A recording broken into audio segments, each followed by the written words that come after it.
I'm vaccinated. So Monday I got it done. Oh, that's super.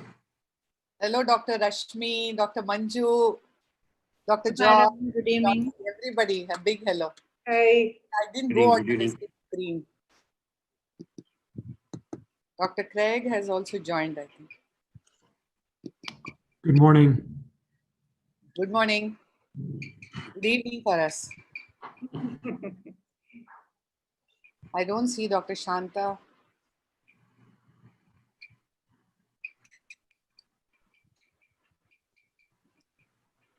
Oh, hello. Hello, hello. I'm live. Hello, Sandra. A very good evening to one and all of you for a very interesting 2.5-hour session on some very relevant aspects of glaucoma to be discussed piecemeal today. We have the stalwarts on the expert panel to guide us through. We have with us, I don't see Doctor, our incoming president of AIOS, Dr. Varun Nayak, who has held prestigious posts in Maharashtra State Society, editor IJO, and then the honorary secretary AIOS, president GSI, besides being instrumental in conducting national and international conferences, a teacher to many. We have with us Dr. Vijaya, another very dynamic figure leading the glaucoma department of Medical Research Foundation, Chennai, a revered clinician researcher who has mentored ophthalmologists, noteworthy contributions to index journals and textbooks, and has been honored with innumerable awards and has held prestigious national and international posts of high repute. We have with us Dr. Ramakrishnan, a very endearing and a very popular teacher, who is advisor of Tirunelveli branch of Arvind Eye Care System, again a major contributor to peer-reviewed journals, textbooks, besides some exemplary awards and accolades and posts of great strength and standing at the national level. We have with us Dr. Craig Chaya, an internationally renowned glaucomatologist from University of Utah, Salt Lake City.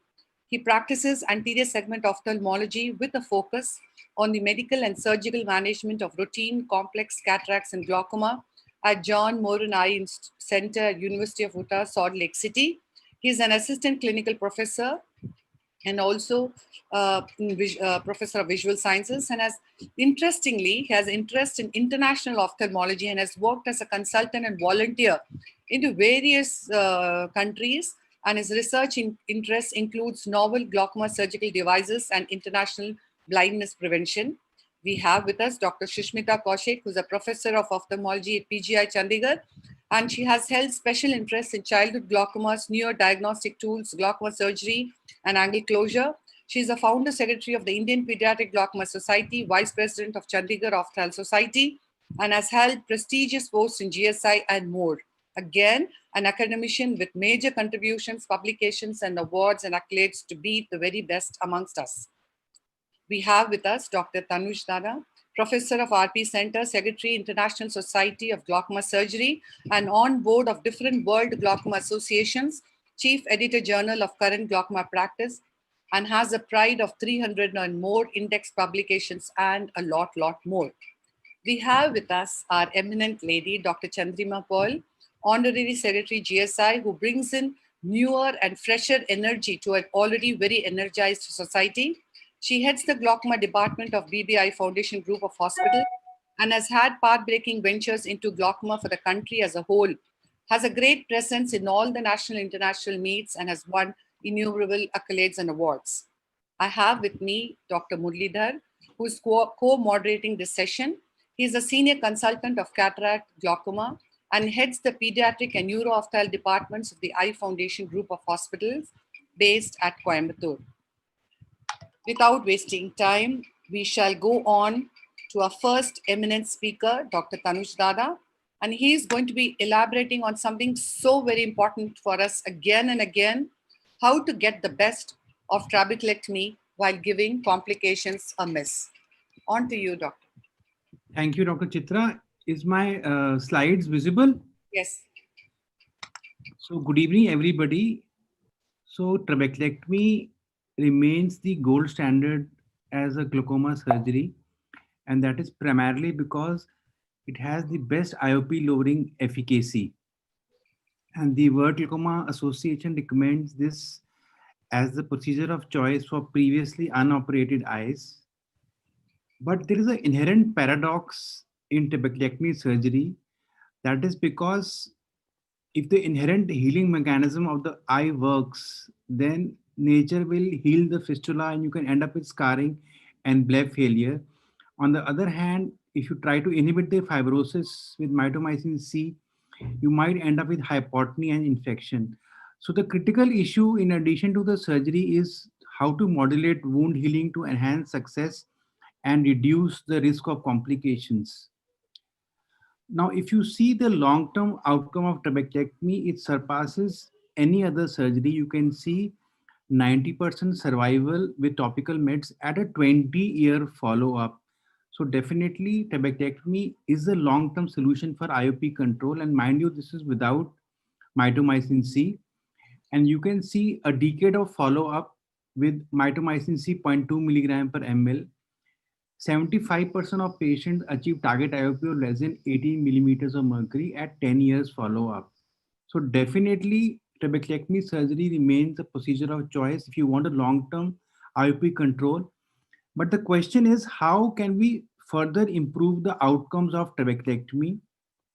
The first important concept you have to understand is you have to avoid high-risk situations, and the primary indication which you need to be emphasizing is the health of the conjunctiva. So before you operate, have a very nice check on the conjunctiva. It should be freely mobile. It should not be inflamed. And that is perhaps the most important thing when you operate on a patient. Now, if you have conditions such as blepharitis, mebomitis, NLD blocks, or contact lens users, these are all high risks for predisposing to infection, and you should not operate before these are treated. In addition, if you have conjunctival scarring due to previous surgery, pseudophakia, ocular surface disease, diabetes, these are all high risks for filtration failure that you must acknowledge before you go into the patients on the surgical table. Because most of the patients we are operating are on multi-drug therapy, and this causes inflammation of the conjunctiva. It is very important to quieten the conjunctival inflammation. You must use preoperative steroids, and a course of fluoromethalone for 4 weeks can significantly enhance the success of glaucoma surgery. So always pre-treat the patient with a 2 to 4 weeks of topical steroids. In the meantime, you can give oral acetazolamide so that the conjunctiva does not have any inflammation when you're operating the patient.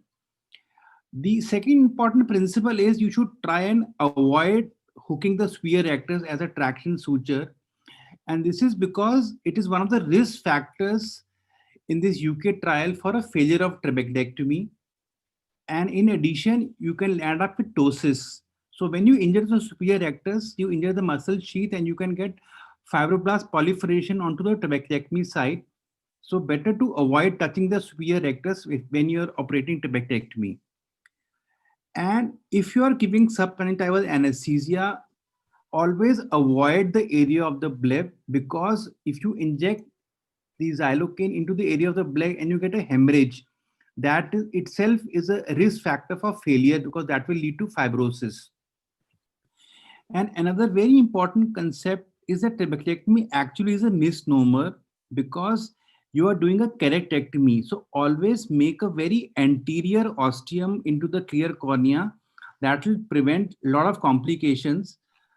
So here you can see a fornix blaze flap. I'm using a crescent blade. So this is like a SICH, you make a lamellar ski flap. It should be approximately 300 microns. And then this is very important to identify the landmarks of surgery. So here you see, you have a clear cornea, and then you have this transition zone of the limbus, and then you have this white zone. So this is the sclera, this is the scleral spur, this is the area of the angle, and this is the clear cornea. So if you want to be safe, your entry should be into the clear cornea when you're doing trabeculectomy. And what I do is I put in an air bubble, do a pre-placed suture, and then make an entry into the air bubble. So you're sure you're not hitting any intraocular structures. Then do your broad basal iridectomy and close the flap with multiple sutures. Now, why you have to be careful this is the patient. You can see that we are making the ostium after putting mitomycin C. Laminar scleral flap has been created. Now at time of aridectomy, see what happens. There is a vitreous loss. Now this is a very important thing to understand, that two issues. One is you are slightly posterior. So I told you always go anterior into the clear cornea and visualize the air bubble. Second thing is this traction suture. So when you are making the ostium, there should be no traction on the globe. And this is the patient of congenital glaucoma, already enlarged limbus, and the zonular integrity may be compromised. So because of a posterior ostium and a traction, that led to a vitreous loss. And of course, this is a serious complication. Immediately you have to do a vitrectomy and manage this case and then close. And furthermore, how can you improve the outcomes, especially in advanced cases which have a macular split? Always use an anterior chamber maintainer. You don't want to lose the anterior chamber. Always try to use releasable sutures. And if a patient has got a very advanced glaucomatous optic neuropathy and you don't want hypotony, you can inject sodium hyaluronate into the anterior chamber to prevent sudden loss of pressure. So this is a patient of Sturge Weber syndrome, where you know there is a high risk of a choroidal effusion. You don't want to lose the anterior chamber. So in such a situation, after you have made the laminar scleral flap, you should use a AC maintainer that maintains the AC throughout surgery. And also when you have made the ostium, you can titrate the flow, and it also washes out the inflammatory mediator at the time of surgery. And now you can see the ostium is being made and the anterior chamber maintainer is maintaining the globe. And of course you titrate, and you can also see amount of filtration by using the AC maintainer. Now, one modification that I have introduced into my trabeculectomy surgery is to make a deep scleral pocket. And this is basically to create an intrascleral lake to prevent the fibrosis. So this is a technique that we published as an innovation we call trabeculectomy extra. So everything is routine, but you make a central crater so that aqueous lake can occur. So this is a limited deep sclerectomy. The rest of the surgery remains same. You are basically trying to make a small crater that will have an aqueous lake maintained.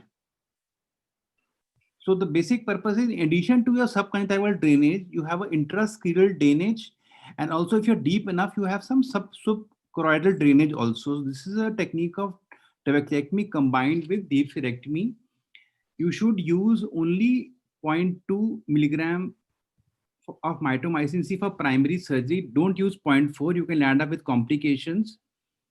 And there is some evidence that intrascleral application of mitomycin C in high-risk cases, in addition to subconjunctival, can enhance the trabeculectomy outcomes. Now, there is often a controversy. Should we use anti-VEGF agents for routine trabeculectomy, not for neovascular glaucoma? The answer is no. Randomized controlled trials have shown there is no benefit of adding the anti-VEGF to trabeculectomy. It doesn't have any impact on the outcomes.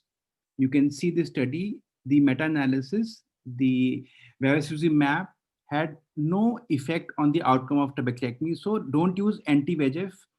The other controversial thing is the use of the ologen implants.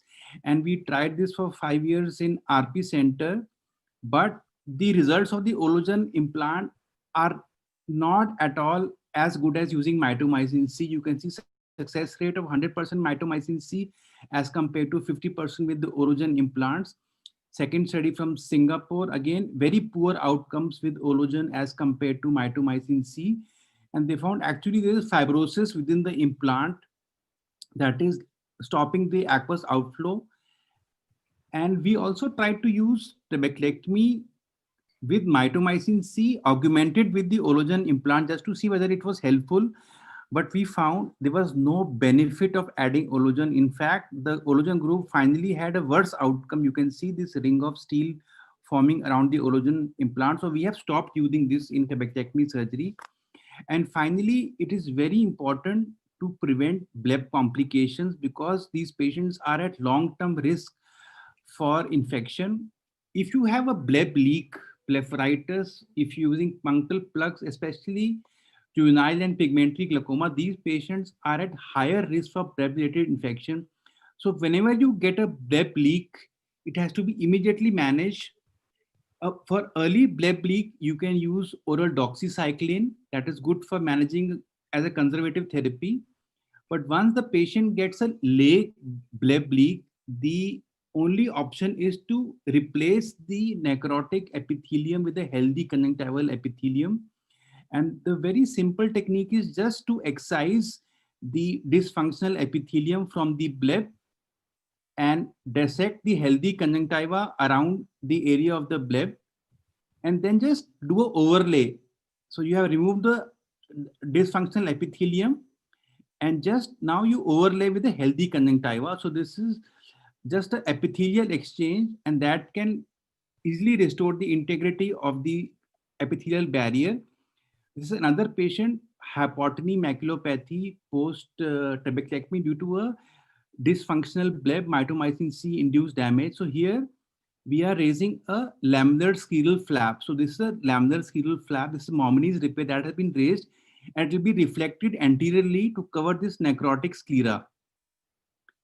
So here you don't require any eye bank sclera. This is being rotated anteriorly, and then you make a rotational conjunctival flap from the side and cover the area of the conjunctival epithelial defect. So this is a autograft of the conjunctival lamellar scleral graft with a rotational flap. And you can see preoperatively the necrotic epithelium dysfunctional bleb, and post-op very nicely the epithelial healthy conjunctival overlay with the Momini's repair has been done. So take home messages: always do a preoperative check before trabeculectomy, rule out any cause of failure, risk of infection, blepharitis, NLD blocks. Always quieten the conjunctiva with preoperative topical steroid for 2 to 4 weeks. Never give a subconjunctival anesthesia in the area of the bleb. For primary surgery, use a lower dose of mitomycin C. Don't go above 0.2 milligram per ml for 2 to 3 minutes. High risk cases, try and use a AC maintainer or the sodium hyaluronate, always close with adjustable or releasable suture. You can augment the results of trabeculectomy by making a deep scleral pocket to house the aqueous lake.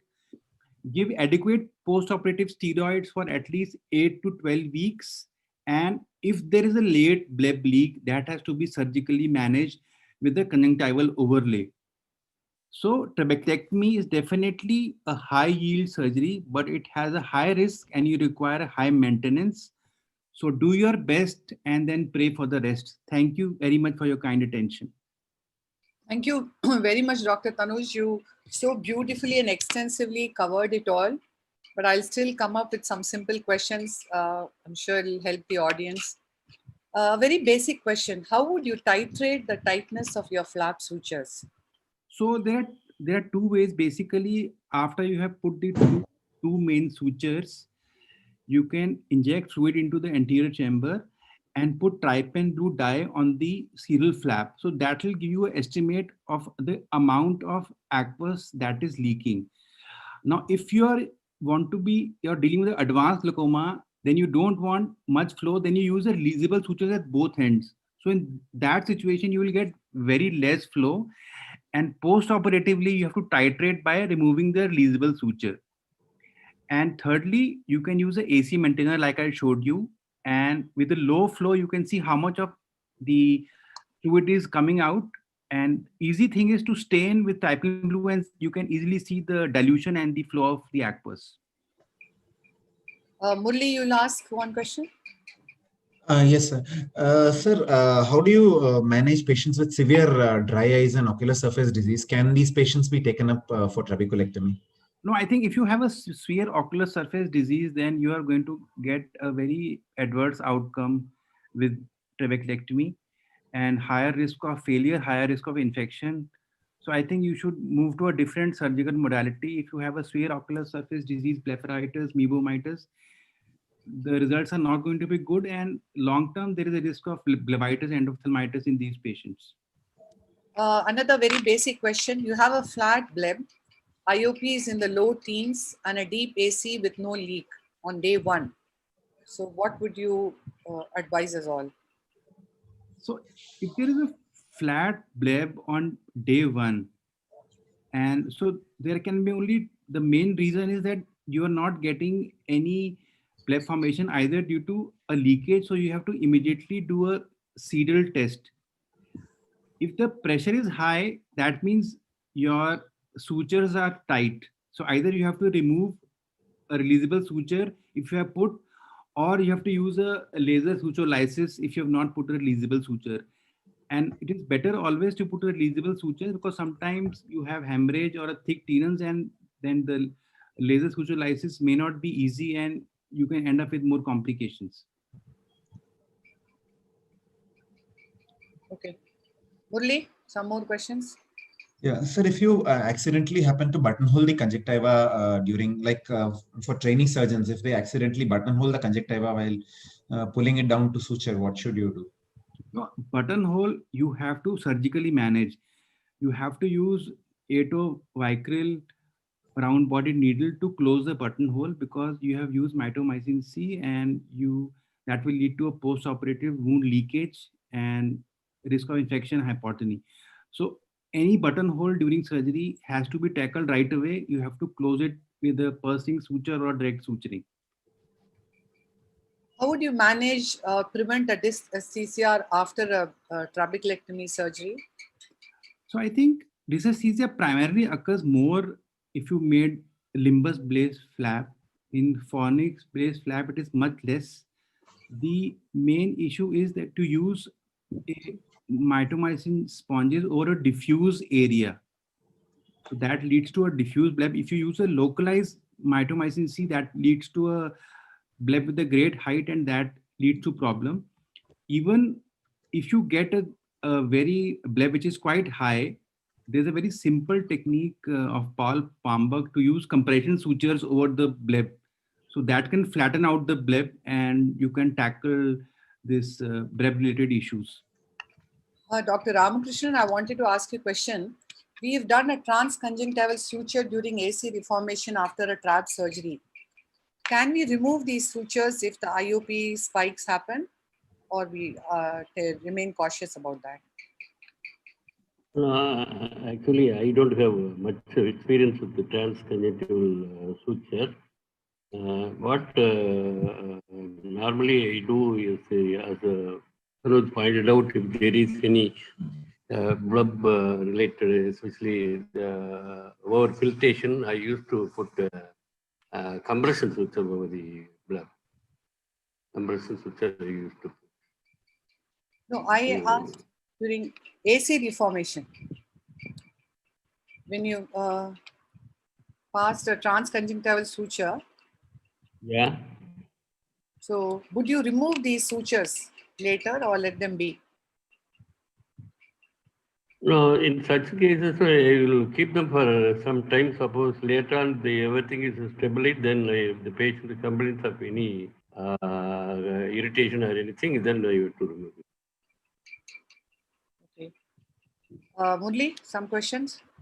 This is a very important topic. We then move on to other topics. Last question. So regarding late hypotony, if you have a large bleb, there is no leak and there is a late hypotony. So how would you manage? Would you put would you try to suture the scleral flap, or would you inject ologen into that area, or autologous blood? What? If you have late hypotony, then that requires a full surgical management. What you can do is, if you have an ASOCT or a UBM, you can see what is the level of the fault. Sometimes you have a scleral necrosis. Then you have to plan for a I-bank sclera.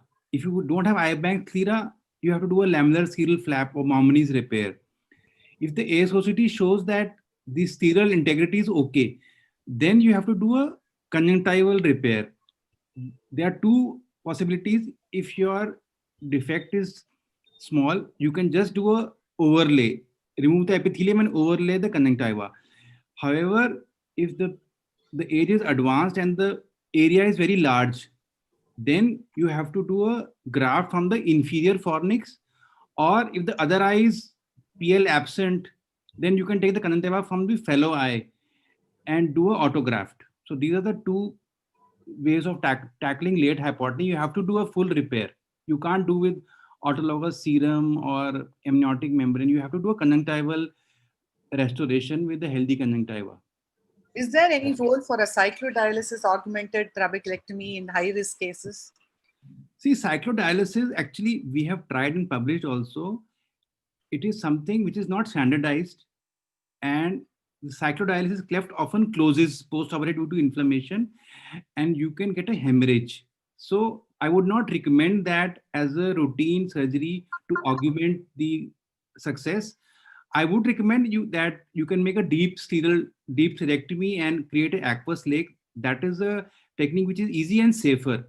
Cyclodialysis may enhance, but it's not a safe technique. So not recommended as a routine for glaucoma surgery. Have some of our expert panel also done this sclerectomy thing, which Dr. Tanuj Dara so elegantly showed? Similar experience? No, we don't have any experience. Yeah. I think we'll go on to our next speaker. We can always come back to questions. Thank you. Thank you. Thank you, Dr. Tanuj.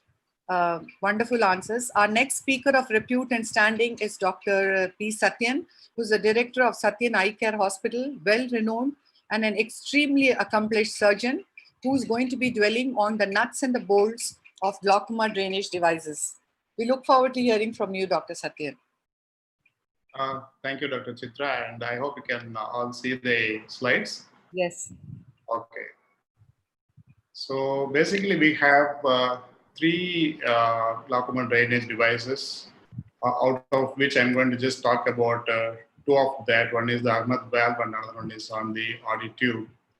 So it is important to understand Ahmed was the one who introduced the concept of the GDD in 1969. Because of the failures, he improvised the device in 1973. And if you just look at all the current devices are basically based on this concept by Maltino. So we have Ahmed, which has been introduced in 93, and the Babel was introduced in 1992. If you just look at these two glaucoma drainage devices, it works on two basic principles. One is with resistance, the other is with the variable resistance. What does it mean? When you're looking at the Ahmed glaucoma valve, they say the manufacturer claims at least it is a true valve, but the valve appeared not to close at the initial opening in perfusion tests at physiological flow rates. Though we say, when we say that this is one of the very safe glaucoma drainage devices, especially when you're looking at the incidence of hypertony. So Ahmed glaucoma valve, earlier the models were called as S2, S3. Now it is coming as a FP7 and FP8. The FP7 is basically used in pediatric glaucomas and FP8 in the adult eyes. But in some of the pediatric glaucomas, we do use the FP8 if the eyeball is a little bigger. So this is the Ahmed glaucoma valve with the size and the plate. When you're looking at the glaucoma drainage device with a variable resistance, what we really mean is there is a tissue opposition to limit the flow when there is a scar tissue formation occurs. So that's why we really don't have the control like what the valve has because of the tissue there. So it remains unpredictable how much is the IOP lowering effect. The typical example for this is the Arolab aqueous drainage implant, which the device is based basically on the beveled implant. So there are multiple indications where you can do the glaucoma drainage devices. After the angle surgery you can do, or after the failed filtration surgeries you can do. All of us, typically, we all do once the surgery goes for a failure, only we take up these glaucoma drainage devices. But in some of the eyes where you have something like a secondary glaucoma, such as eye syndrome, all these other syndromes, or in some cases like neovascular glaucoma or uveitic glaucoma or post-PKP glaucomas, probably this can be taken up as a primary surgical choice. So these are the multiple indications one can look at for the glaucoma drainage devices. But we have to understand there are certain contraindications as well, like when you have excessive scar tissue, the conjunctiva is too thin, or there is a pre-existing scleral disease, or when you have a poor corneal endothelial cell function, though we do put it in the vitreous cavity or behind the iris, but still when you have a poor corneal endothelial cell function, you have to be a little cautious. There are some studies which is mentioning about the role of mitomycin C, also the role of the bevacizumab 1.25 milligrams. Both looks like giving a better results when you use it along with the GDD, that is 80% overall success with the bevacizumab versus 90% with the MMC versus 60% when you don't use anything. And of course, in pediatric eyes also, it gives a good long-term effect. But the problem is, again, the complication profiles where everybody has. So when you're looking at the intraoperative, the first lesson, at least for me, is how much do I know how to do the glaucoma drainage device. My take-home message is self-training by looking at the YouTube or Dr. Google or by iTube is certainly not a good idea to do. We have to have a good surgeon who has done many surgeries, who has gone through the complications. If he can teach you, then you can learn better than getting into the self-training mode. So the other area is the post-operative period. Doing a valve or a tube is not that difficult. Of course, it is not that easy as well. But the post-operative period, when you're looking at the Ahmed glaucoma valve, typically we have the first few weeks, that's up to 3 to 4 weeks is the early hypotensive phase. Then you have typically the hypertensive phase where the bleb looks much more inflamed with a dome shape, and you can start seeing that there is a kind of an encysted bleb formation. It may last over 4 to 6 months as well. Then you have the stable phase where the IOPs may stay around mid to high teens. This is typical in AGB. You can see this how appears in the early hypotensive, and then it goes into the stable phase. When you're looking at the audit tube, as we ligate the tube or there is a rib guard, then you may come across with the hypertensive phase for the first 6 weeks or so. And then you have the stable phase, or you may have some of the patients may go in for the hypertensive phase, which occurs typically beyond the 6 weeks time. When you're looking at the complications, at least for me, I have come across with every complication, whatever I have mentioned, all these 10 complications. Complications in tube is not very uncommon. So in a intra and post-operative hypertony, if you have, then just look at tight or snug limbal tunnel incisions, intraluminal stent if you are going to use a non-valve device, and the ligation of the tube with the 6-0 vehicle is extremely important. Probably in some cases we can inject the viscoelastics to live there. So some of the complications I'll just share here. There's a tube behind the iris, but you can still see that cornea is just gone in for a corneal decompensation with the hypertony, though the tube is just behind. But when you have a real hypertony with the long tube, definitely when the patient is rubbing the eye, they'll go in for the hypertony and also the corneal decompensation. You can see that early corneal decompensation, you can see from the tube, you can see it is like a droplet extending superiorly from the tube and just enlarging it and then showing it to you. So this is how it appears, and typically this is the corneal decompensation, how it is being seen early.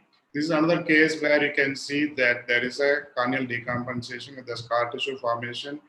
This happens when you have a long tube which is touching the cornea. Of course, the tubes can get migrated if it is long and it is very easy to move. And because of that, you can have the corneal decompensation.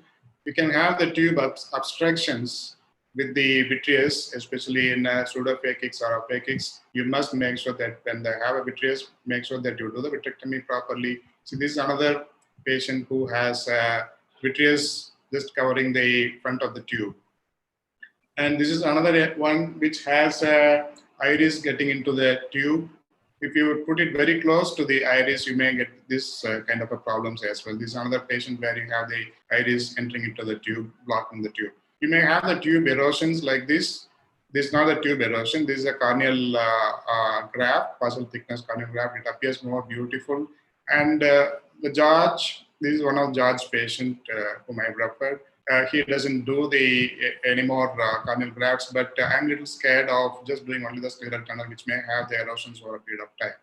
And you just typically see here, there is a retraction of the conjunctiva, especially in younger ones. When you have the limbal exposure, then it is almost certain that these patients will have kind of an endophthalmitis-like picture. It is just a matter of time that they will get infected. This is another patient with a long tube. Still, the patient has not developed any problems, but we got to be careful. But when you have a failure with one tube, you may opt for another tube. You can see there are you can see one is in the superior area and another is in the inferior area. Both the tubes are longer. This is like now it is 10 years now. The cornea is still better, so you can still go for it in case you are really comfortable in doing this kind of surgeries. So outcomes and prognosis, both the tubes, ARMAT as well as the RD tube gives almost the same similar kind of a result in IOP controls. Probably the RD has a slightly edge over the IOP controls over a period of time, but many people prefer to have the ARMAT valve just because of its ease of use. And after failed trabeculectomy, 82% of the experts would go for the glaucoma drainage devices in comparison to where you have done an angle surgery. Only 53% prefers to go for that. So this is the success rate around somewhere around 70% in most of the glaucoma drainage devices. So the recommendation is if you have an AGV, that is Harman glaucoma valve, it is very easy to use. You can feel safer. But when you have a RD tube, the IOP control is slightly better. The ARMAT valve is recommended in patients where you have aphakic glaucomas, or you have UAT glaucomas, or you have a post-RD surgery glaucoma. These patients, I wouldn't go with the RD tube where the results are kind of unpredictable or even aphakic glaucomas. So overall, both the tubes, both the glaucoma drainage devices gives a reasonable amount of good results. But what we need to understand is they have their own complications to understand. So thank you so much for your patient listening. Thank you very much, Dr. Satyam. You very beautifully covered all the relevant things which we need to know, but we'll just ask a few more tiny questions. Are inferior quadrants better in silicone oil-induced glaucomas, or is this benefit more theoretical than absolute? Certainly, yes. I would rather definitely go with the slightly inferior areas. But if you have just removed the oil and you are certain that the oil is not there, then you can even attempt in the superior area also, not an issue. Only when you have not removed the oil and it stays there, then it gives the tube gets blocked. How could you tell us how to prepare? To do in the superior quadrants than doing it in the inferior quadrants. We have more of diplopias and muscle injuries. How would you advise us to prepare the scleral grafts for our glaucoma drainage devices? Some standard precautions? You are talking about the scleral patch graft, or which one you are talking about? The patch graft. The question on the scleral patch graft. If it is a scleral patch graft, I would go with the donor scleral patch graft, half thickness. That's how I most of the time I use. I don't do like what George does with the tunneling and then keeping it inside. The only thing is when you make a tunnel, the tunnel has to be very snugly fit. There should not be any micro movements of the tube. That is where we have the problem of touching the cornea, tube migrations. So we may feel little uncomfortable to push the tube in with a tight fitting tunnel, but that's the best way how you can get the best results. If the tube moves, the micro movements, that's where you have all the tube erosions, the scleral erosions and the corneal touch, everything happens. Murli, some questions? Sir, post-operatively, you let's say 2 years post-operatively after a glaucoma drainage device implantation, you find on the slit lamp the tube is moving excessively. So what should you do? I mean, the scleral patch graft has absorbed and the tube is moving excessively. So what should you do? Regarding the absorption of the scleral patch graft, I don't think it is going to happen. But if the tube excessively moves and then if you really see the corneal touch, I most of the time I wouldn't do anything. Probably if the tube is too long, then I will just trim the tube. That is one option I have. The other option is just to take out the tube But closing this tube, the tunnel is another area where there is a lot of concern because it starts leaking more because the tube has been there for a very long time. So it really makes a tunnel which will keep leaking. That is one real concern. Or the other option is kind of closure of the tube with the tying the tube, ligation of the tube is another option we have. But in general, if the tube is long, then it is better to trim the tube. That is the first option. Then that's how I go with it. Dr. Vijay, I want in another area. For talking, it is really very easy, but we all know how difficult to manipulate removing it and then plugging the opening, managing the hypertony, putting it in another area is not that easy. Though there are some good videos out there, but that's not very easy to really do that. I think people also can share their. Dr. Vijay, are you there? Okay, probably she's not. I just thought I'll ask you one more question, Dr. Satyan. How soon, I saw that case of yours, how soon would you actually consider doing a second glaucoma drainage device? Like what would be the time frame you would give if the first one has failed? What would you do in the interim? Okay, I have only 4 or 5 patients where I have done a couple of devices because we have tried out like multiple, at least 2 trabeculectomies, then 1 tube, then the cyclo-G, then cyclodiode, everything has failed. And then medication also failed. Only these kind of patients where there is nothing much I can do, then I would just attempt for a second tube. Otherwise, I wouldn't go with the second tube at all because after what interval? Today or tomorrow, it's just a matter of time. These patients will go in for a corneal decompensation. Okay. Dr. Tanuj, you would have something to add? No, I think I agree with Satyan. You know, if a foreign body in the eye is unpredictable, it causes progressive corneal endothelial loss. Once your GDD has failed, I would be really hesitant to put in a second GDD. I would do a limited cyclodestructive procedure. And if pressure is high, you can repeat the cyclodestructive procedure. You know, putting second or third glaucoma drainage device, first efficacy goes down and complications increase dramatically. So I think you have to give respect to the patient's eye, and I would be hesitant in doing second or third drainage implant. You're absolutely right. Sorry to interrupt you. This was before the cyclo-G I'm talking about. Yes. Now I don't really do. This is all I've done it 10 years ago. When I was in, I've done that. But all these last 10 years, I haven't done anything as a second procedure at all. What is the role of mitomycin C? We do know that the mitomycin C, the equatorial fibroblasts are less responsive to it than the limbal fibroblasts. So what is the effective role of mitomycin C in glaucoma drainage devices? So basically, when you do the Ahmed glaucoma valve, many of us have come across with the encysted bleb, large encysted blebs, than how you see with the trabeculectomies. Regular trabeculectomies, you might have encysted blebs, but that's not very big. But typically that happens in the Ahmed glaucoma valve, not much with the RD device.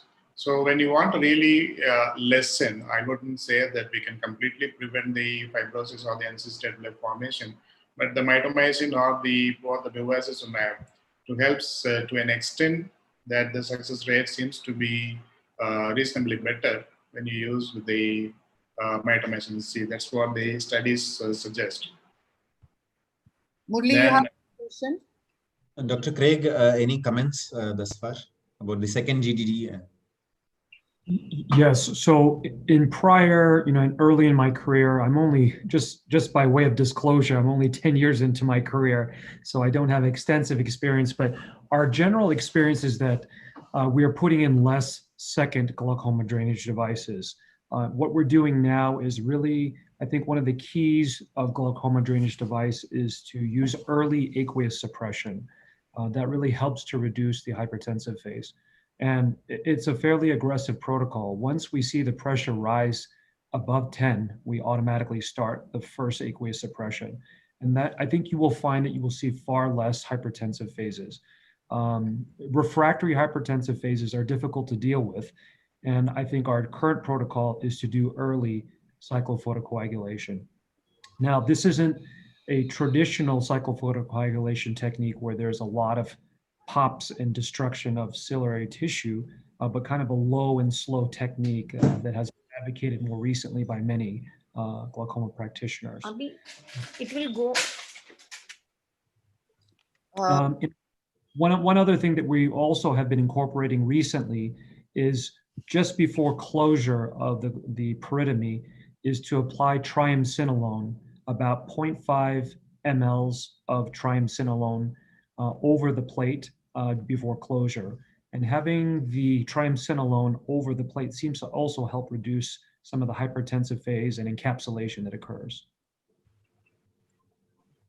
There's a recent paper as well, I'll just put it in the chat box, of the role of mitomycin, serial mitomycin injections in reducing the hypertensive phase. This is just new published or new research that hasn't not been published yet, but is available online. So I'll put it in the chat. Thank you, Dr. Craig. Thanks a lot, Dr. Satyan. We have so many more questions. I hope we have time later to ask you. Dr. Craig Shire will be our next speaker, who's going to deliver the keynote address on the topic and update on MIGS and its relevance in our practice. On to you, Doctor. Okay, great.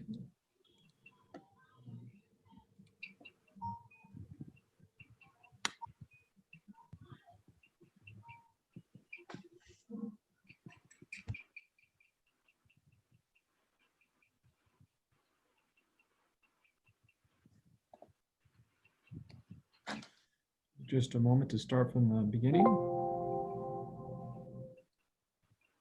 Okay, well, I was going to say good morning to all of you, but it is quite early here still in Salt Lake City, Utah, but it's really a pleasure to be with all of you. I'm so grateful for the relationships I've made with some of you over the past several years. I look forward to the day when I'll be able to travel again and hopefully be able to be there in India live. And so today, the purpose of my talk is to really give you just a smattering update of all the different devices that are available and techniques that we have in the MIGS space. As you know, that this is a burgeoning field that's still relatively new in its infancy. I think many of us are excited about the opportunities that are available that we have for MIGS. And I think as way of moving into this, I have no financial disclosures, by the way, but I really wanted to give a tribute to my mentor. Many of you know Dr. Alan Crandall recently passed away almost 4 months ago and was a pillar in our institution at the Moran Eye Center. And one of the things that he told me as a fellow was that if you are doing the same thing you were doing last year, if you're doing the same thing that you're doing last year, you're not really advancing the field. And that wasn't really to be critical of our history of glaucoma surgery and the things that work well. We've already mentioned some things that we've been doing for many years, such as trabeculectomy and glaucoma drainage devices. But what his point was is to critically reevaluate yourself from year to year. And even trabeculectomy has room for improvement. And so I want to just remember him and remember this fantastic lesson that he gave us in terms of really pushing our field forward. So a little bit about the history of MIGS. As many of you know, the term was coined in 2009 by Dr. Ike Ahmed of Toronto, Canada, with these following 5 features that seem to be important. 1, an ab internal approach. This is changing though, I will say, but early on in MIGS, it was thought to be an ab internal approach with minimal trauma to the surrounding tissue to disrupt the normal physiology of the eye. It should be safe, efficacious in terms of its IOP lowering, and visual recovery should be rapid. So here's what we currently have in 2021 as all the different options that are available to us in the MIGS space. And as you can see, it is a large menu of options that we now currently have available. We have different otomy techniques that we'll go over. We have trabeculectomy bypass and scaffold devices, viscodilation, is a way of expanding Schlemm's canal to try to recruit more areas. As we know, trabecular or conventional outflow pathway is a segmental pathway. We don't get continuous flow throughout the entire Schlemm's canal. So by viscodilating the canal, we may be able to recruit more areas to help with conventional outflow. We have subconjunctival stents. We also have cycloablative procedures. And finally, suprachoroidal shunts, we'll discuss briefly as well. So let me go over the first different array of techniques that we have available. And these are the different otomy techniques. And I like to categorize these as both non-excisional as well as excisional techniques. The non-excisional techniques have been recently popularized by Dr. Feldman and Dr. Grover from Dallas, Texas, with the GATT technique known as gonioscopy-assisted transluminal trabeculotomy. Now, we have been doing trabeculotomies for years, for decades in the history of glaucoma, but it wasn't until Dr. Grover and Dr. Feldman showed us that we could do this ab interno approach and really spare the conjunctival tissue for further glaucoma drainage surgery. We now have the Omni device. The Omni device is used to essentially enhance the outflow as well as to create an excision through the trabecular meshwork. This is a device that has a snare or catheter that allows this catheter to dilate the canal on its removal, and then the device can be rolled out again in order to create a trabeculotomy for either 180 degrees or 360 degrees. Now, in terms of excisional techniques, we have several. The first one that was ever FDA approved in this country was the trabectome. Trabectome uses an electrocautery unit in order to ablate the tissues. And this unit is right here. It's attached to an electrical surgical unit that has both irrigation and aspiration in order to remove the trabecular meshwork tissue.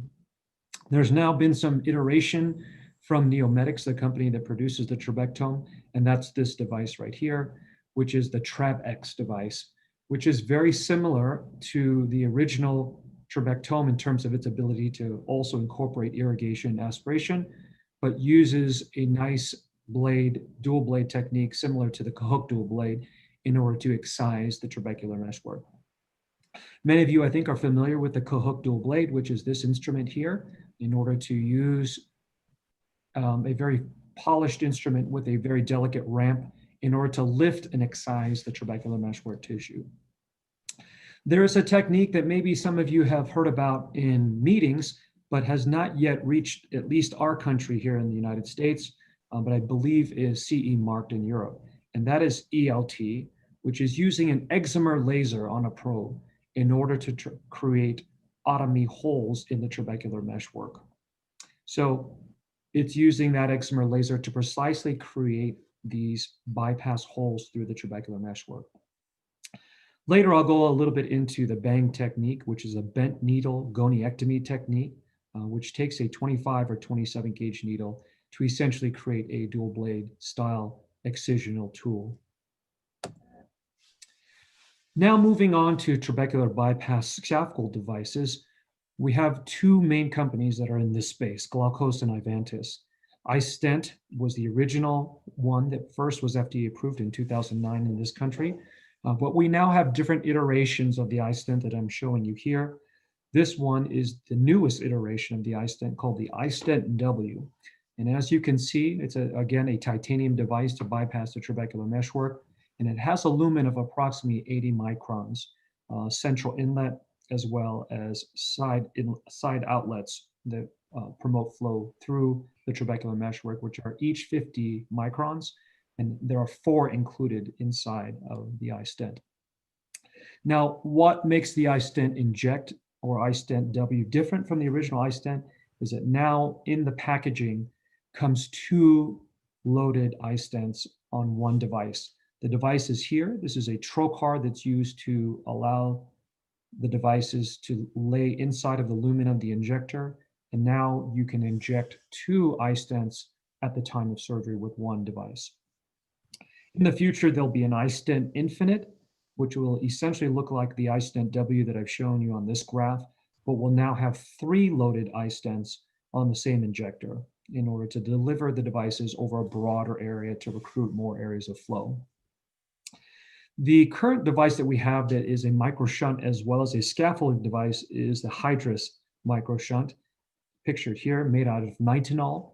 The nitinol is a material that's been used in cardiac devices for decades. And the company Ivantis has produced this device in order to not only bypass, but in order to scaffold approximately 3 clock hours of the trabecular meshwork, or I'm sorry, of Schlemm's canal. So these are the two main companies that are producing the trabecular meshwork bypass and scaffold devices. Moving on to viscodilation. The original viscodilation device was the iTrack catheter, formerly owned by LX company, but now owned by Nova Eye. And this technique is known as canaloplasty. Originally, canaloplasty was designed to be an ab externo procedure. One of the things that made it difficult for adoption, though, was a very meticulous dissection that was needed in order to access Schlemm's canal ab externo. But as innovation occurred, we've now have the ability to perform canaloplasty ab interno, and that is using the iTrack catheter, which you see here. This is using a microcatheter that's attached to a lighted illumination system in order to discover where you are in that space in order to know whether you're going down the regular trabecular or conventional pathway through Schlemm's canal, or if you may have hit some abnormal dysgenic tissue, or maybe you're heading into an aberrant channel such as a collector channel. The Omni device, which I've recently or previously discussed with you, I wanted to mention again that the device is not only used to create an excisional or a non-excisional goniotomy, but it can also be used to viscodilate the canal as well. So the same device can be used for a dual purpose to viscodilate as well as to create a cleavage through the trabecular meshwork. In the future, there'll be a third company known as GLAUCOMA that makes the iStent that will create an iPrime device, which will be very similar in order to use viscoelastic to. Moving on to our subconjunctival devices, there are two current devices that are currently available in the world, and one is the Zen Gel stent, pictured here, which is a 6 millimeter porcine gelatin stent that is used to bypass the conventional flow pathway into the subconjunctival space. Originally, the company designed the Zen Gel stent to be delivered as an ab interno technique, but many of us have found even better results or more predictable results with an ab externo technique, and even with an open conjunctival ab externo technique, augmenting with mitomycin. Next is, in terms of subconjunctival devices, we have the PreserFlow, which is by Santen. And this is using a unique material known as SIBS, which is a bioengineered material, in order to create this device that has less tissue reaction. We're excited about this device. There are some long-term studies from our colleagues, Juan Valle in the Dominican Republic, who has a large 4 or 5 year follow-up of a large series of patients who have received the PreserFlow device. The nice thing about the PreserFlow device is it's in the space that we're familiar with, in the subconjunctival space, using an ab external open conjunctival technique augmented with mitomycin in order to deliver this microshunt into the eye. The microshunt has a 70 micron lumen, and similar to the Zen Gel stent, which has a 50 micron lumen, based on flow dynamics, by limiting the internal lumen, we're able to actually create some internal resistance to reduce some of the dreaded complications that we all have faced in our careers, such as a significant hypotony and overfiltration after trabeculectomy surgery.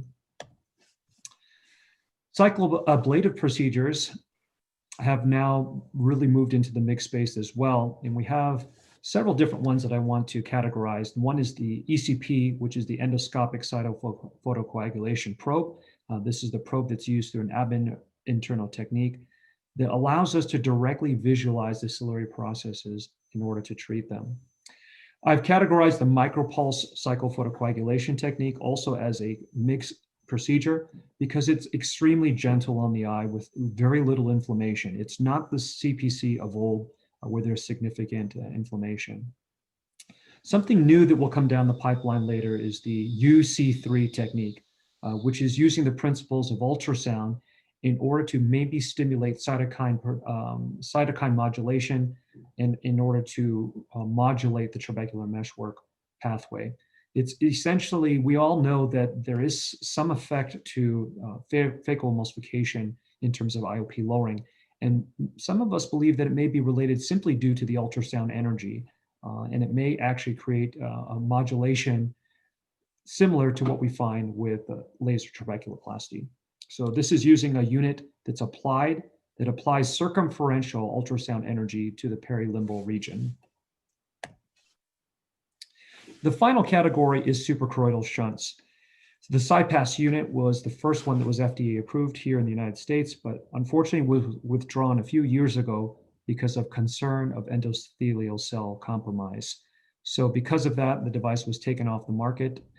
iStent Supra was also recently withdrawn from R&D. Not necessarily, it never entered the market here in the United States, but was in clinical trials. And I think because of concerns with CyPass, the company Glaukos has decided to withdraw their efforts to bring it to the market. A couple of other devices that may help us in the future with suprachoroidal drainage in a more predictable fashion is the MiniJect and the StarFlow, both by iStar Medical. Here you can see the MiniJect. The MiniJect is a silicone, medical grade silicone shunt that's applied through an ab interno approach into the suprachoroidal space. This is the StarFlow device. In contrast to the MiniJect, the StarFlow device is applied or implanted through an ab externo technique under a scleral flap. While not in the typical category of MIGS, there's something that I want you guys all to understand about the future. We all know that bleb surgery can be difficult to deal with. It has its challenges, as we've mentioned from our prior speaker, that it can be high maintenance. What if there was a way that we could actually filter aqueous without blebs? And this is a potential future option, and it's through transcorneal filtration. This is the Bequin aqueous microshunt that I've shown you on the screen here. And this is a fluidic channel engineered to lower pressure through a transcorneal approach. And this device is applied transcorneal at the limbal region in order to shunt fluid onto the ocular surface. We understand that that inherently sounds dangerous, but the company has designed this in order to create biomaterials, in order to prevent biofilms that develop on the device. And this device has a one-way flow mechanism to prevent microorganisms from re-entering to the eye. But stay tuned, the company is still working on its predictability and making sure that they can bring a device that is safe to the market.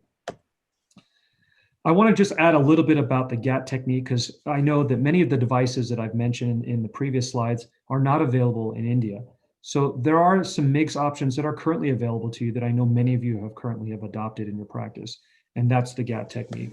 The GATT technique uses a 5-0-proline suture, reusable microforceps, low temp cautery in order to flange the tip of the proline, and allows us to create between 180 degrees or maybe even less, maybe even 90 degrees if you so choose, or up to 360 degrees of treatment. This is a fantastic technique that I think has really brought MIGS surgery to the rest of the world. And I would encourage you, if you have not adopted it already, to consider adding this as maybe one of your first MIGS procedures in your armamentarium. The final technique that I wanted to mention was the bang technique. This was popularized and pioneered by Arsham Shabani from Washington University in St. Louis. And it uses a 25 gauge or 27 gauge needle, which all of us have access to. And you simply take a needle driver or needle holder and bend a 25 gauge or 27 gauge needle. And you use it to create a goniectomy, similar to what we can do with a Cahook dual blade or trabectome. And this can be used to simply strip away the trabecular meshwork in a similar fashion for an extremely low cost. So consider adding this to your armamentarium as well in order to employ a goniectomy technique that is very low cost. So thank you so much for your time. I'm happy to entertain any questions that you might have about MIGS surgery. But I think one of the parting lessons that I wanted to give about MIGS surgery in general is that MIGS really works best in the early spectrum of the disease. It's not really appropriate for late stage disease or where you need to have very low intraocular pressure. So I encourage all of you to really think of it as an early to mild. You're going to have the best results in the early mild to moderate disease. That, with that being said, I think there are sometimes indications where we feel like there are poor options for traditional glaucoma surgery in our severe patients where this may be our only option. And the other lesson about MIGS is that we are now moving into a space where we're combining MIGS options. So for example, let's say you were to do a goniectomy, maybe combining that with CPC or a cycloablative technique may give us more profound results. So I think there's this MIGS space, while we traditionally think it works best in our mild to moderate severe or mild to moderate glaucoma patients, it may be an option for certain severe stage patients. Thank you so much for your time. Thank you, Dr. Craig, for giving us such an extensive overview. I'll start with some questions. What is the percentage reduction in intraocular pressure do you expect in these procedures? How close to 10/10/10 you get in these cases? Great question. I think in general, if you were to take all the studies that have been published for MIGS devices, most patients will end up in the mid-teens. Now, one thing that we're finding in our clinical experience is that, for example, placing an iStent, simply putting it anywhere you want in the trabecular or in the canal may give you variable results. But one of the things that we're doing now more routinely is before surgery is looking on the ocular surface, looking for episcleral veins and looking for any areas that we think may be more promising in order to bypass. During surgery, a few tips in terms of where to apply those stents and devices include looking for areas where we know there could be increased flow, such as extra pigment in an area. That may indicate that those are areas that are flowing. Many of you have done intraoperative gonioscopy and have seen patchy pigmentation. And that's actually a clue to tell you where the flow may be occurring. And so that may allow us to better target our angle-based procedures such as goniectomy or device-based procedures such as the iStent. So around mid-teens in general, but we do find that there are some patients that can achieve close to IOPs and close to 10 with combination techniques. One of the techniques that I like doing is both viscodilation with a stent. So I do ABIC, ab internal canaloplasty, and then I apply a hydrous microshunt in an area where I think there is the most flow. And I seem to be getting lower results on average into the low teens in some patients if we can catch them early enough. So then, supposing there has been a case of a trab failure, I don't think after what you said, you would think of doing a mixed procedure in these cases. Would you? Yes, I think one of the things that we're learning about the eye system and its in aqueous flow and plumbing is that, for example, we've had some patients where you do a trabeculectomy, it seems to work for a period of time, and then because of reasons, because maybe they were a poor candidate for subconjunctival filtration, we've gone back into the angle to do a GAT procedure or a trabectome procedure, and we found that it can work. And I think part of the issue is that when you shunt fluid through the conjunctival space, there may be some modulation to the actual conventional flow pathway. And if we can wake up that pathway later, it may actually be revived and it may actually create some flow. Now, in some cases of severe disease, the distal outflow channel system is atrophic and is going to not yield very poor, or is going to yield very poor results. One of the things that we've been using is a proxy for understanding who may benefit from angle-based procedures is, as you do your visual field test, if the mean deviation is over -12, that might be a proxy for more severe disease that may portend a poor prognosis for angle-based procedures of any kind. This was found in Dr. Devinder Grover's study. As they looked at their long-term results of GAT, they found that patients who had a mean deviation, I believe over -12, really had a lot poorer outcomes and didn't do well for their long-term outcomes. Murli, you'll ask some questions? Yeah, Dr. Craig, I have a question for you. That is, in patients, I have a patient with a severe ocular surface disease and severe dry eye, open angle end-stage glaucoma, and pressures of 28 on maximum medical therapy. So he seems to be a poor candidate for trabeculectomy because the dry eye is really severe. Would GAT work in this case? Can it be combined with cyclo-G6? Have you combined GAT with cyclo-G6 in these patients? Is that an option? I think so. I think this is a reasonable option for patients who are very poor candidates. You could either decide to do it at the same time or stage the procedure. You could simply start with the angle-based procedure first and see what kind of results you get. And most of the time when we're doing angle-based procedures, we're typically operating in the nasal angle. But don't be afraid to come across the eye and look in the temporal angle. You may find better, healthier tissue, or you may find clues in the angle to give you some indication of where to actually do your angle-based procedure. Or you could do it simultaneously. So I think a staged approach or a combined approach simultaneously of combining those two techniques could work for your patient. I have a question both for Dr. Craig and Dr. Tanuj. How would you choose glaucoma patients for a premium IOL surgery? Your thoughts individually in different parts of the countries? Yes, so great question about phacoemulsification and premium IOLs or just cataract surgery for glaucoma patients. I will give you my general bias. While lens technology is improving in terms of presbyopic options that we have for patients, I think most of our current technologies that we have for IOLs do reduce contrast. In my opinion, reducing contrast in a patient who already has a disease that reduces contrast is not ideal. And so I tend to really avoid using premium IOLs in glaucoma patients, except for very extenuating circumstances for patients with extremely mild disease that have pre-parametric disease where their visual field is full. I may consider using an extended depth of field lens. We have some new lenses that will be non-diffractive techniques that may actually prove to be helpful for patients who have glaucoma. So this is a new space, but I think in general, my general party line is that I don't use any type of diffractive technique or extended depth of field lenses in my glaucoma patients. With that being said, I think toric lenses is something that's definitely should be available to all of our glaucoma patients. And in the future, we will have some non-diffractive presbyopic options that may allow us to use premium IOLs in our glaucoma patients. One technique that I use often is actually just a little bit of mini monovision to extend the depth for patients to give them more working distance. And I think that's an appropriate technique as well as to use monovision. Dr. Tanuj? So I think I'll agree with Craig. The only difference is once you have primary angle closure with ocular hypertension and you're doing an early lens extraction, so there maybe you could use multifocal lenses because there is no retinal nerve fiber layer damage.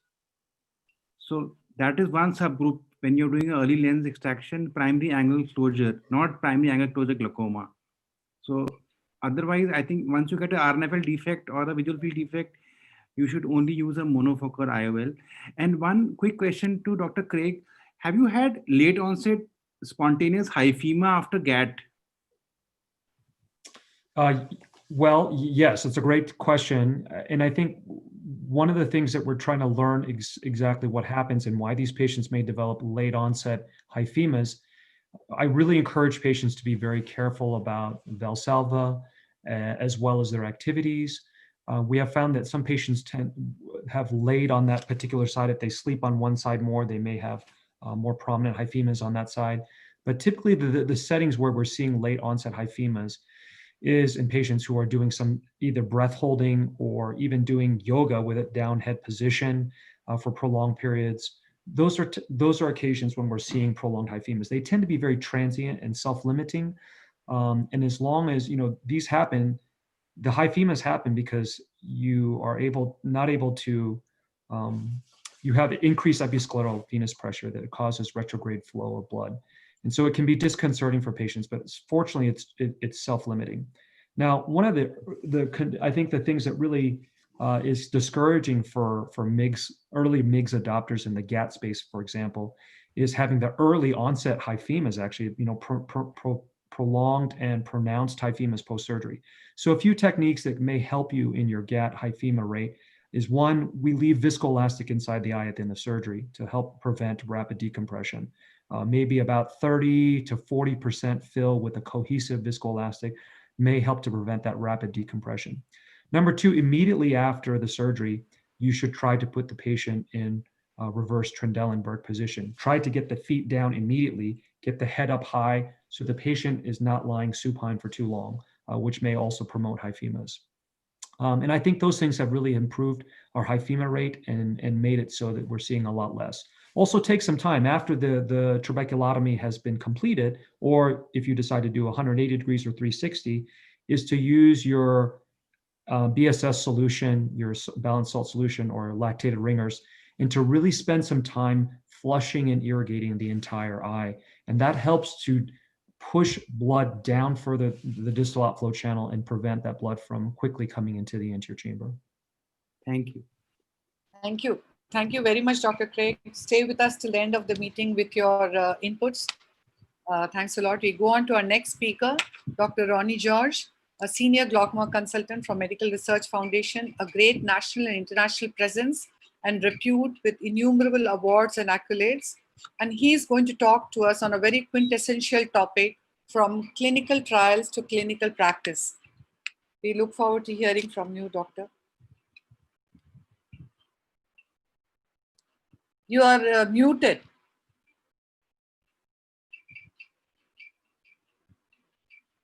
Can you unmute yourself?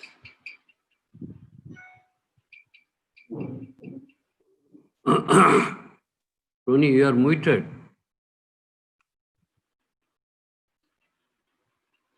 Why is it he's okay? Okay, right.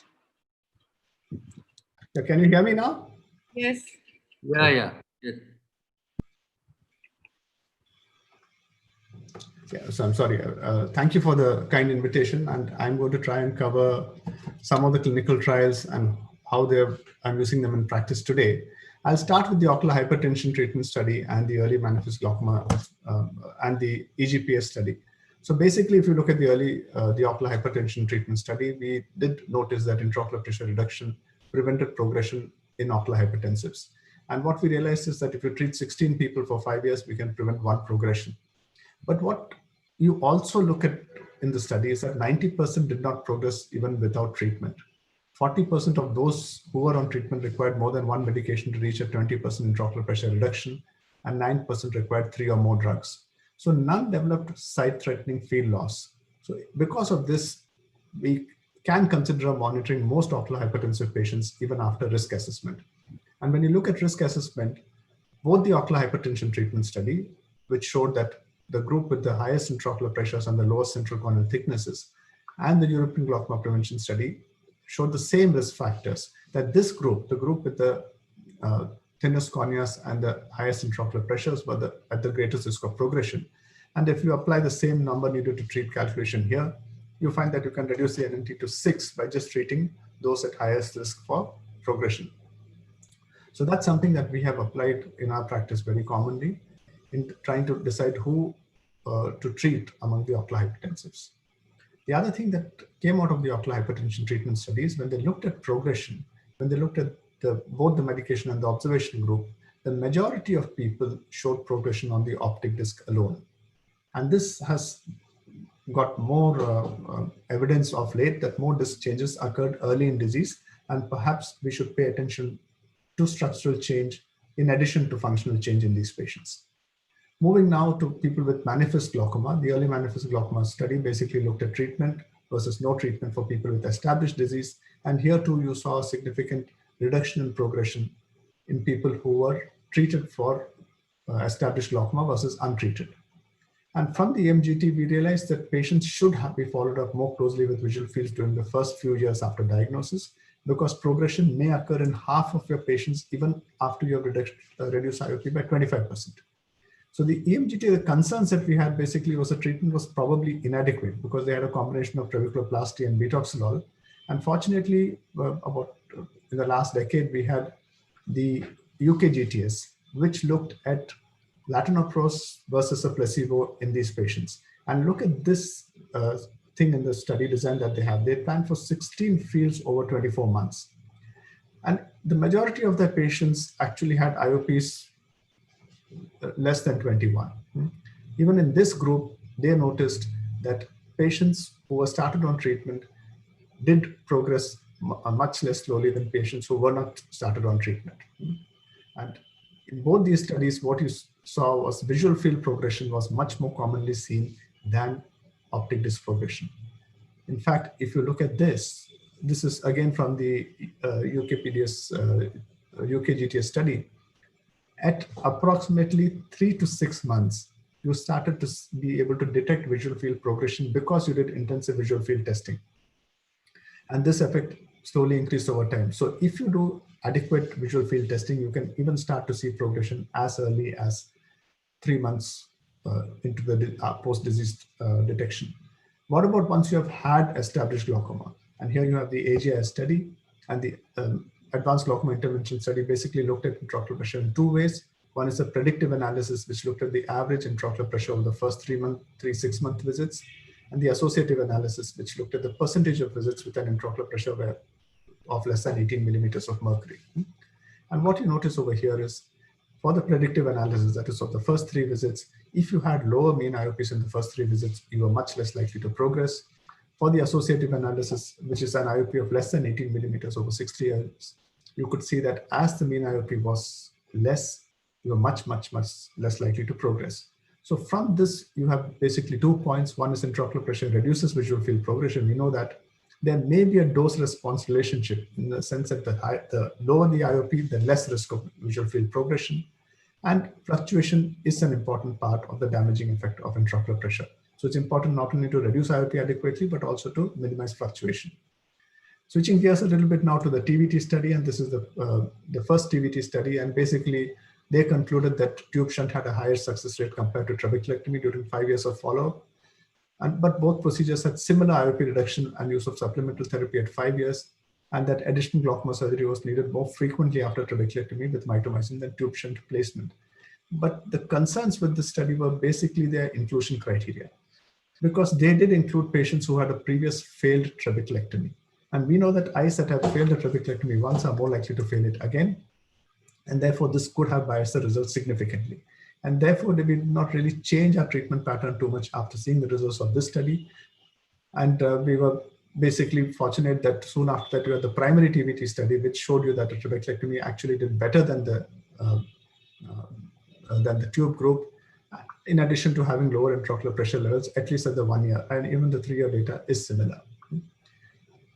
Switching to the LIGHT study, which came out recently, which looked at the SLT versus eye drops as first-line treatment for ocular hypertension and glaucoma. At 36 months, more than 95% of eyes were at target intraocular pressure in both groups. And here the target IOP was calculated individually for each patient. What's interesting here is that 75% of eyes maintained target IOP with one SLT treatment over 3 years, and about 68% of eyes were controlled adequately with one single eye drop in the medication group.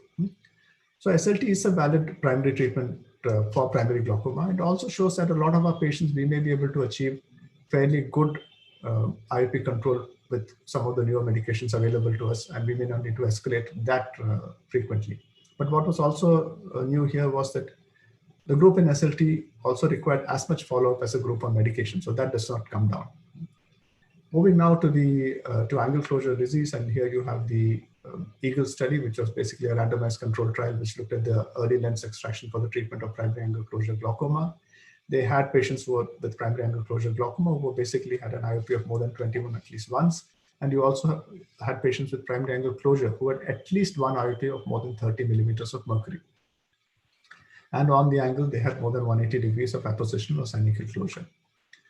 In their results, which was primarily looking at quality of life, they found slightly better quality of life. I'm going to keep that aside. And they found slightly lower intraocular pressure in the clear lens extraction group of about minus 1.2 millimeters of mercury.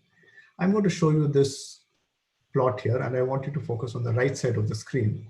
And here I have circled these factors. And what I want you to look at is here. If you look at the non-Chinese ethnicity, you find that the intraocular pressure actually was not significantly different between the groups. If you look at primary angle closure, again, you find that the intraocular pressure was not significantly different between the groups. And if you look at the visual acuity on the left side of the chart, you find that it was not significant in patients who had better than 85 ETDRS letters in terms of quality of life. So what basically happened is people who had a little bit of cataract, the cataract extraction improved the quality of life. But in terms of the IOP reductions were actually not really uniform and were pretty small. It was just about 1.2 millimeters of mercury. And it did not answer my biggest questions on the role of clear lens extraction. Basically, what happened to the angle? There was a lot of missing data at the final visit, and therefore you cannot make any conclusions about what happened to the angle. Intraocular pressure differences were just about 1 millimeters of mercury, and there was no real disc or field changes. So the EAGLE study did not really change my clinical practice, and I have not really incorporated its findings into practice. So to summarize, for ocular hypertension, titrate risk, look for structural damage. For early glaucoma, do adequate visual field testing, and both medications and SLT may be effective in achieving this. For established POIG, aim for lower intraocular pressure and minimize fluctuation if you can. Trabeculectomy is still my first choice for primary surgery, and clear lens extraction, in my opinion, there's inadequate evidence to suggest its use. Thank you. That was a lovely talk and a very good summary. But I have this question. Are the advanced glaucoma intervention recommendations still valid? That is less than 18 millimeter mercury in all visits and majority in less than 14. Would you try to keep the IOP in that range, or would you look at it keeping it lower after what we understand more today? No, I think it needs to be kept. I mean, this is just, these are just averages. So basically, when you look at less than 18, you still had progression. The no progression was seen in the less than 12 group. And I think one thing that we should remember is that even though it was called the Advanced Glaucoma Intervention Study, there were not really all that patients with really advanced glaucoma the way that we see in India. So those patients, maybe we would aim for a lower target intraocular pressure, but otherwise it's better to go with an individual target intraocular pressure for every patient based on their presenting intraocular pressure and the amount of damage, rather than using a uniform cutoff of 18 or 12 or 14. Murli? Murli, you're muted. Unmute yourself. So would you use risk calculators in deciding whether an ocular hypertension patient needs treatment or not, or observation? How valuable are these risk calculators? See, the risk calculator is an easy way of demonstrating to the patient what the risk is. The only issue with the risk calculator there is the diabetes, because the diabetes was actually protective in the ocular hypertension treatment study. So that's the only concern I have. Otherwise, the risk factor is a good way of telling the patient what the risks are. But keep in mind that Indian corneal thicknesses are not the same as the Western corneal thicknesses. Our corneal thicknesses are a little lower by maybe about 20 microns or so. So you don't extrapolate the actual values, but you can extrapolate the risk factors. Murli, you have one more question before we go on to our the next talk? Yes. So what I wanted to ask was, are the findings of the CGIT study, initial glaucoma treatment study, valid in the Indian scenario? Does it guide us as to what we need to choose as our initial treatment for a glaucoma patient? I didn't put it in the interest of time. So basically, when you look at the CGIT study, both medication and surgery did equally well. But surgery was complicated by poorer quality of life values, mostly because a majority of patients developed a cataract. And again, the study was done some time back. So I'm sure with the newer medications and the better surgical techniques that we have today, I don't know whether the same would hold true even now. Yes, very true. That was a great talk, Dr. Rodi. Stay with us. We'll go on to the next session. After some terrific talks by the leaders in glaucoma practice, we are now going to move on to some fiery debates. Our first speaker in this subset would be Dr. Rashmi Krishnamurthy, consultant glaucoma at LVPI, who's dealing with complex glaucoma cases in her practice, and she's the ideal one to talk on Kahook dual blade is the way to go in MIGS. On to you, Dr. Rashmi. Can you unmute yourself? Yes. Can you see my slides? Yeah. Yes. Yeah, at the outset, I would like to thank AIOS and Dr. Chitra for giving me this opportunity. I would like to argue that Kahook dual blade is the new way to go in MIGS. So conventional filtration surgeries that we are doing, like trabeculectomy and glaucoma drainage devices are definitely effective in IOP reduction, but they are associated with unfavorable safety profile. If we come to TRAB, the bleb-related complications and the serious sight-threatening complications. And if we come to implants, tube and plate exposures and implant-related and hypertensive phase and failed implants-related problems. So can we really avoid these complications? So minimally invasive glaucoma surgeries described in 2012, which are ab interno approach, have some things in common, like which is already described earlier: minimal trauma to the tissue, faster operating time, high safety profile, rapid recovery with minimal detrimental impact on the quality of life, with modest efficacy.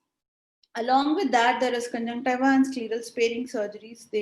For the future filtration surgeries, they help. No bleb or hypotony or sight-threatening complication, reduces the dependence on anti-glaucoma medication. And because in open-angle glaucoma, the trabecular meshwork is the site of outflow resistance, this targets at that.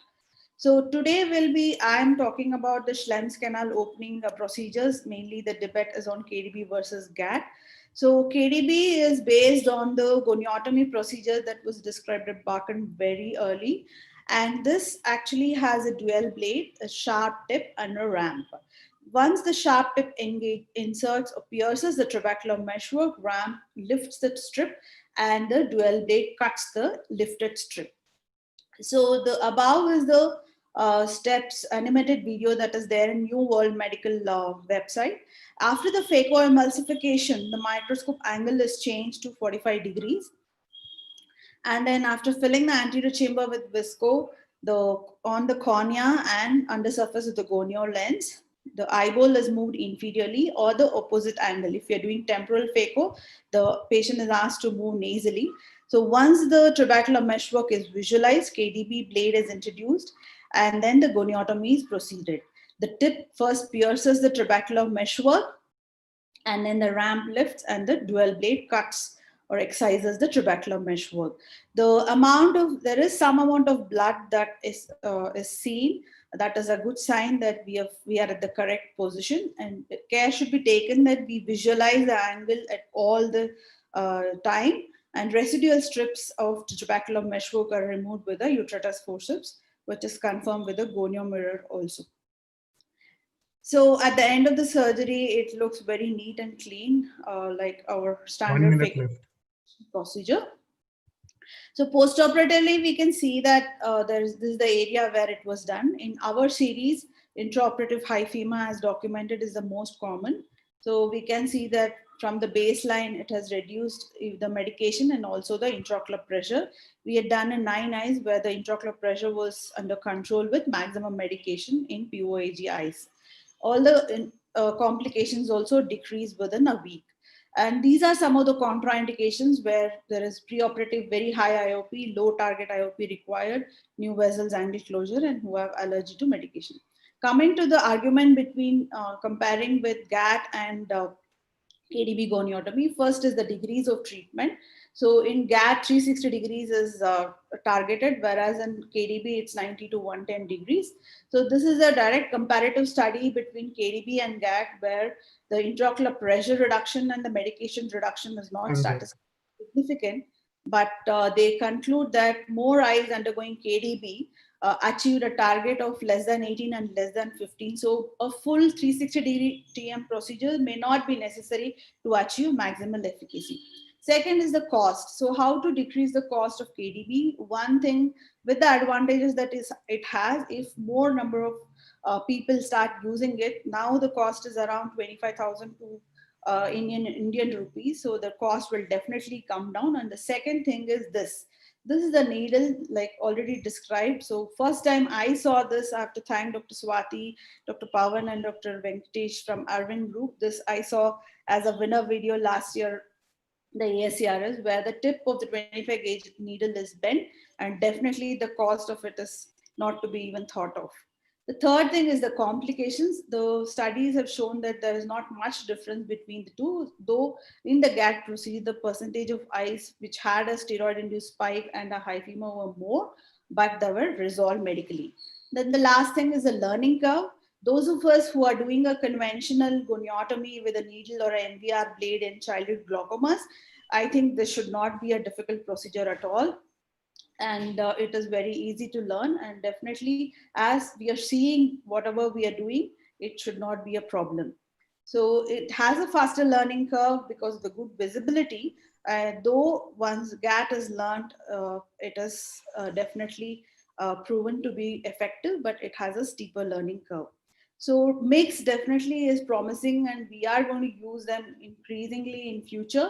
What we have to really think about is how much the IOP decreases and how long it works, what's the cost of it, is it available to us, and how easy it is to learn.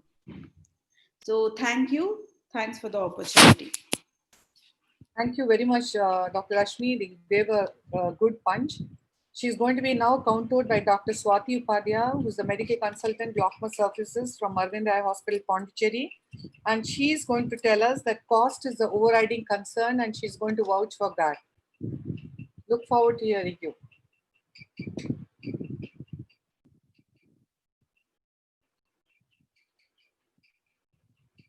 Swati, unmute yourself.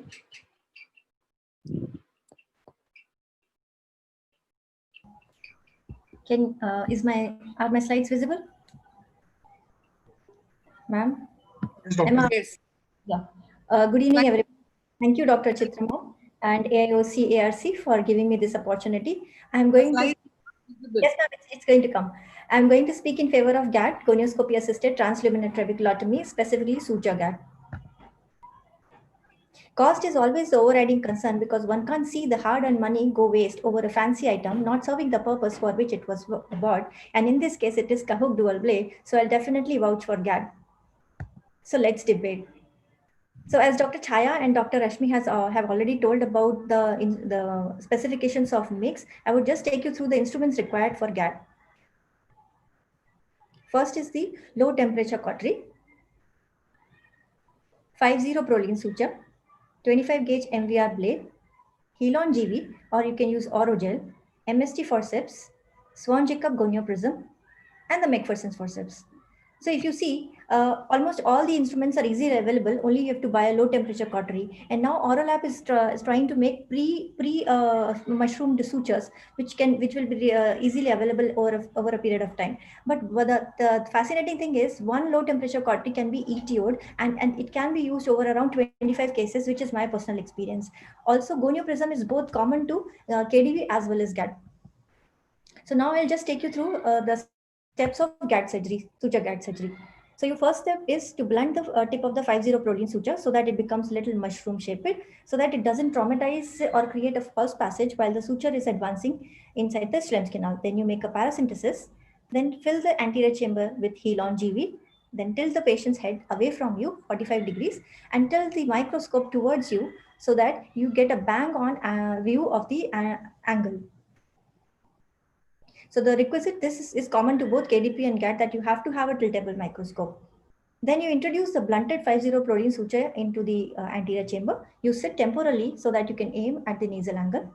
Under gonioscopic visualization, do a limited goniotomy using a 25 gauge MVR blade. And then introduce this blunted tip of the Prolene suture into the Schlem's canal, which is lying up just behind the trabecular meshwork. With gentle strokes, keep on pushing the 50 Prolene suture until it starts appearing from the other side. Once it starts completely gets out from the other side, catch hold of the other end and then take off the corneal prism and pull it from the outside using McPherson's forceps. So how beautifully you create a 360-degree trabeculotomy. Now you wash the viscoelastic Helon GV and the blood, the reflex will come from the Schlem's canal. That is a good sign that you have opened the Schlem's canal. Now you see for the blanching of the episcleral venous vessels, which they call as episcleral venous wave. So this shows that now the fluid is draining from the nasal angle and going to the collector channels. So how easily you can perform a GAT surgery. 1 minute left.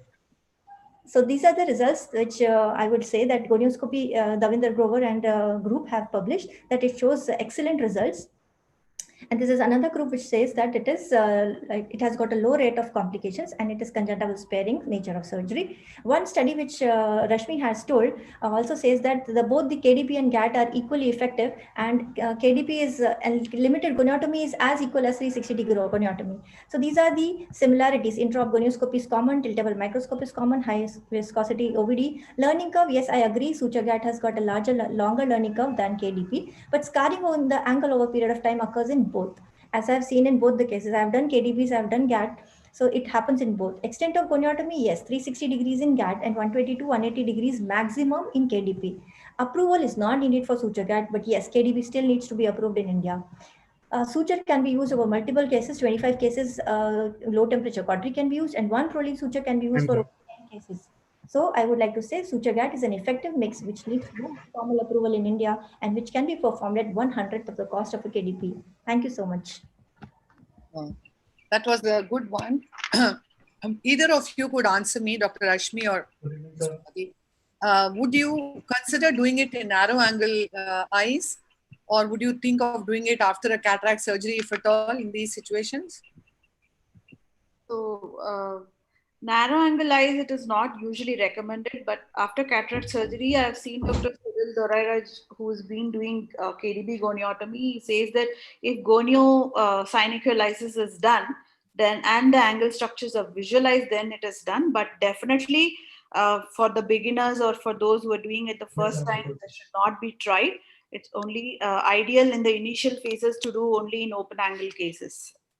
So ma'am, we had one case where we did goniosynecholysis with KDB, but over a period of time and phacoemulsification. So all the three things were done, but over a period of the angles still became narrow, the scarring happened, and the patient finally landed up with RD. So I don't think the results are good with KDB. And ma'am, GAT I have done in cases, but still I won't recommend for angle closure cases. I'm not trying to be pessimistic. Can you ask the next question? Yes, madam. I have a question for either of you, or Dr. Craig could answer it. Because Cahuck dual blade is an excisional goniotomy and GAT is an incisional goniotomy. So can Cahuck dual blade be tried if the GAT procedure fails after some time? Because after some time the trabecular shelf disappears over part of the angle. I mean, sometimes even up to 180 degree it can disappear. So in those cases, whatever tissues clogging the area of the trabecular meshwork, can we try an excisional goniotomy like KDB or trabectome in those cases? Yes, Dr. Murli. I do see my angles as if I have not done a goniotomy or a GAT.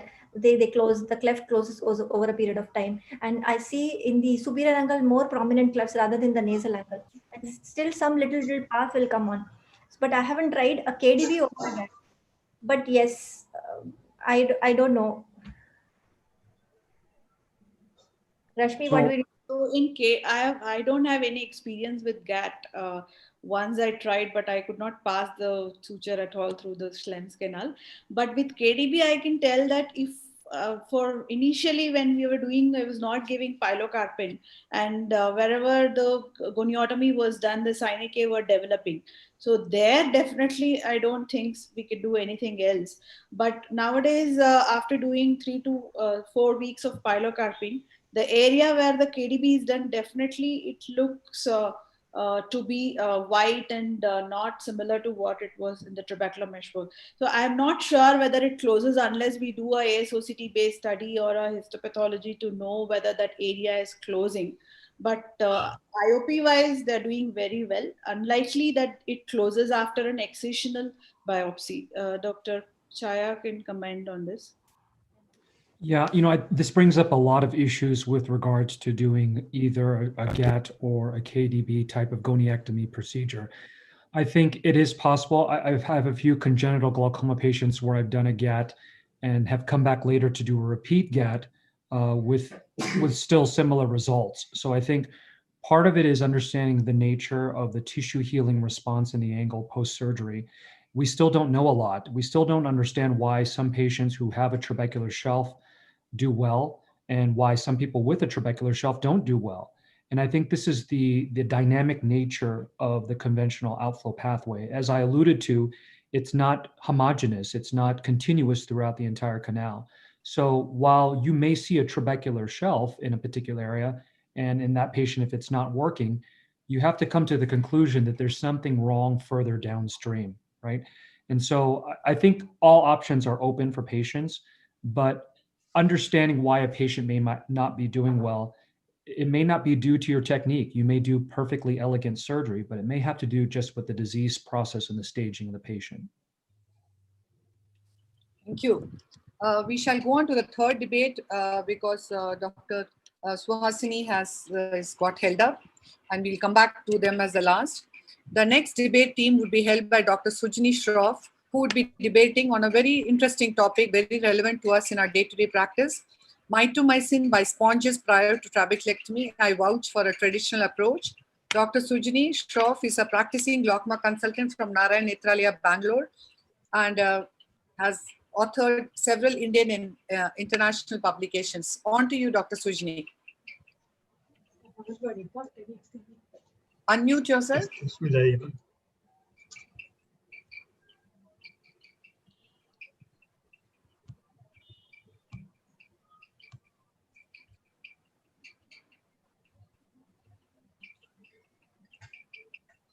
Am I audible, ma'am? Yeah. Okay. Good evening, everyone. At the onset, I'd like to thank ARC, AIOS, and Dr. Chitra for giving me this opportunity to present this panel. Today, my topic is mitomycin C by sponge, the traditional approach. So the outcomes of trabeculectomy have improved vastly since the usage of MMC 30 years back. Various methods for the delivery of MMC have been studied. The latest being the subtenon's injection of MMC, which has definitely shown promising results. However, I would like to highlight a few points on why sponge is still preferred by many. In trabeculectomy, we aim to produce diffuse blebs and not cystic localized thin wall blebs. Previously, the anterior placement of mitomycin C sponge and limbus base flap were responsible for the complications post-trabeculectomy. With the adoption of Moorfield safe surgical technique, the occurrence of these blebs can be avoided by a wide subconjunctival dissection, fornix base flap, with multiple mitomycin C sponge kept as posteriorly as possible without touching the conjunctival edge. The primary concern with sponge has been fragmentation of sponge and leaving behind remnant of MMC soak sponge, which can lead to granulomatous reaction, necrosis, and leakage. This was, however, common in older sponge material like methyl cellulose. With newer materials like polyvinyl alcohol and gelatin, the chance of fragmentation is not there. To avoid retaining the mitomycin C sponge, sponge count and thorough irrigation should be done on removal. Even with injection MMC, there is still a possibility of incomplete removal as the drug can be retained in the hydrated tenons. Other methods to avoid leaving behind the sponge are usage of suture on the sponge. This can be either multiple sponge on a single suture or single sponge on a single suture. Experimental studies have been done on staining of the mitomycin C with trypan blue to identify the extent of the antifibrotic treatment and sponge visualization. The MMC sponge can be placed subtenons under direct visualization, taking care to avoid the cut conjunctival edge. In trabeculectomy, we like to avoid a subconjunctival bleed at all costs because this can lead to fibroblast proliferation and failure. There is a risk of this subconjunctival hemorrhage with an injection. There's also a small risk of intrascleral injection of mitomycin C. MMC sponge has stood the test of time with various improvisations to give good outcomes for trabeculectomy. Though injection mitomycin C has shown comparable results, there are still no long-term prospective randomized control studies yet to show its superiority to sponge. For surgeons who prefer doing primary trabeculectomies in secondary glaucomas like uveitic, traumatic, anterior segment dysgenesis, neovascular glaucomas, or even in childhood glaucomas, there's still insufficient literature for the dosage of mitomycin C by injection and their outcomes. In conclusion, a recent survey to show the intraoperative use of MMC in UK showed that majority of the surgeons, nearly 75% of them, still use mitomycin C soak sponge over other delivery forms. Hence, until further evidence, each surgeon can choose what works best in their hands to give optimal blebs and IOP control for their patients. Thank you. Thank you. That was a very crisp debate of yours, Dr. Sujani. So we have Dr. Shushmita Kaushik, an eminent surgeon here, who's going to tell us that mitomycin by injection is the way to go. So let's hear what she has to counter. On to you, Dr. Shushmita. Thank you, Dr. Chitra, and thank you, AIOS, for having me. Is it visible now? No. No? Okay. Let's see. I'll share again. Does it come on now? Yes, yes. Yeah, okay, all right. Right, so as the topic says, we must be tuned to the times, isn't it? And if we are doing the same thing that we've been doing all our lives, then we are stagnating, as Dr. Chaya quoted his mentor. So I'm going to make the case for MMC by injection. There's no question of the utility of MMC. It's almost universally used during trabeculectomy. We know it prevents fibroblast proliferation and excessive tenon scarring. And the most commonly used dose is about 0.2 milligram per ml for about 2 to 3 minutes by sponge. So the question is how to apply that. Is it on table by soaked sponge or just prior to surgery by injection? So logically, why not inject? It takes less time. If using a sponge, average 2 to 3 minutes. Sitting in an OR for 3 minutes with nothing to do is really a long time, and it feels like an eternity. There are no dangers of lost sponges. Sometimes a piece of sponge breaks off or maybe retained at times. You can forget how many there are, and that's a disaster. And if you use an injection, the exact dose of MMC is actually known, because as we all know, we have no idea how much of mitomycin we've put into the eye. Sometimes the sponges are thin, sometimes thick, sometimes 2, sometimes 3. So this is a known dose, a known volume. The exact amount of drug delivered is known. And the usual dose is 0.1 ml of 0.1% MMC kept for about 2 minutes. So MMC can be applied diffusely over a large area. So we know with Dr. Penco's work that a wider application of MMC is required, because of which we need to dissect more. So for initial application requires a larger tenon's pocket. And while injecting, there's no border, there's no restriction to diffuse application. We can actually have a very wide injection and have a wide application of the MMC. And then there's no harm. There's no risk of increased complication. There's no adverse effect, as it were, if you inject it. And the sizable literature now shows that it does work. The IOP control is similar. The bleb morphology is better. And lesser interventions have been known to be required following a sponge. In the interest of time, I'm not going into the papers, but this is what head-to-head most papers have said. So the technique is we inject it after the block in the superior conjunctiva, about 8 to 9 millimeters from the limbus. The volume is to be kept at about 0.1 cc. The concentration can be 0.05 to up to 0.4 milligram per ml. So whatever the surgeon is comfortable with, depending upon the condition of the eye, that is titrated. But most commonly in all the papers, it's been 0.1 milligram per ml. And then it need to be spread nicely with a muscle hook or maybe a sterile bud, so that it's not a pocket of MMC, but it's nicely spread out. So the question again, should we inject? Well, it's effective, it's easy, it's safe. Sure, we should, I think. I don't think there's a problem with that. The injection should definitely now be the way to go. Thank you. Thanks, Dr. Shushmita. That was very crisp and the message reached all of us. Murli, you have questions to ask? Yes, madam. I have a question to ask Dr. Sushmita and of course to the expert panel, Dr. Craig, Dr. Tanuj. If you inject mitomycin C, you don't generally wash it off. I mean, that's what I've seen most surgeons doing. So is there a threat of the mitomycin tracking into the retrobulbar space or into the anterior chamber if you do a phaco trab? So how would we avoid that? I think that's why the concentration is so less. So I think it has been titrated down to the minimum dose required for effectivity. So it's 0.2 to 0.3 usually milligram, and this is 0.01, and it's only 0.1 ml. In the sponges, I'm sure the volume is so much more, which is probably why we need to inject it. And none of the studies so far, we can only quote evidence, none of them have shown any increased complication of either endothelial toxicity or into the retrobulbar space. So I presume it must be safe enough to do that. When it comes to using sponges, Dr. Sujini, how much area should be ideally covered?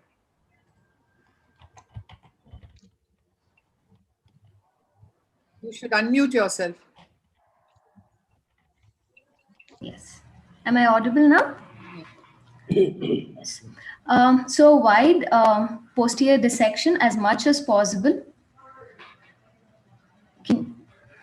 Hello? Yes, we can hear you. Yes.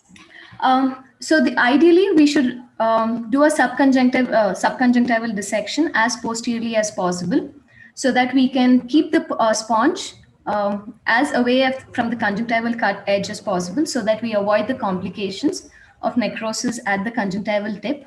So a really wide conjunctival dissection is ideal. Something like 3 clock hours, I suppose? Yes, 3 to 4, yes. 3 clock hours is ideal. That was a good debate which we heard now. I think we'll go on to the next team and keep all the questions in store for the end of it. The next team is going to be led by Dr. Ganesh Raman, who will be debating on I would not leave any part of the tube uncovered. A graft in place saves the show. And Dr. Ganesh heads the glaucoma department of the Coimbatore branch of Arvind Eye Care Services. Let's hear from you, Dr. Ganesh.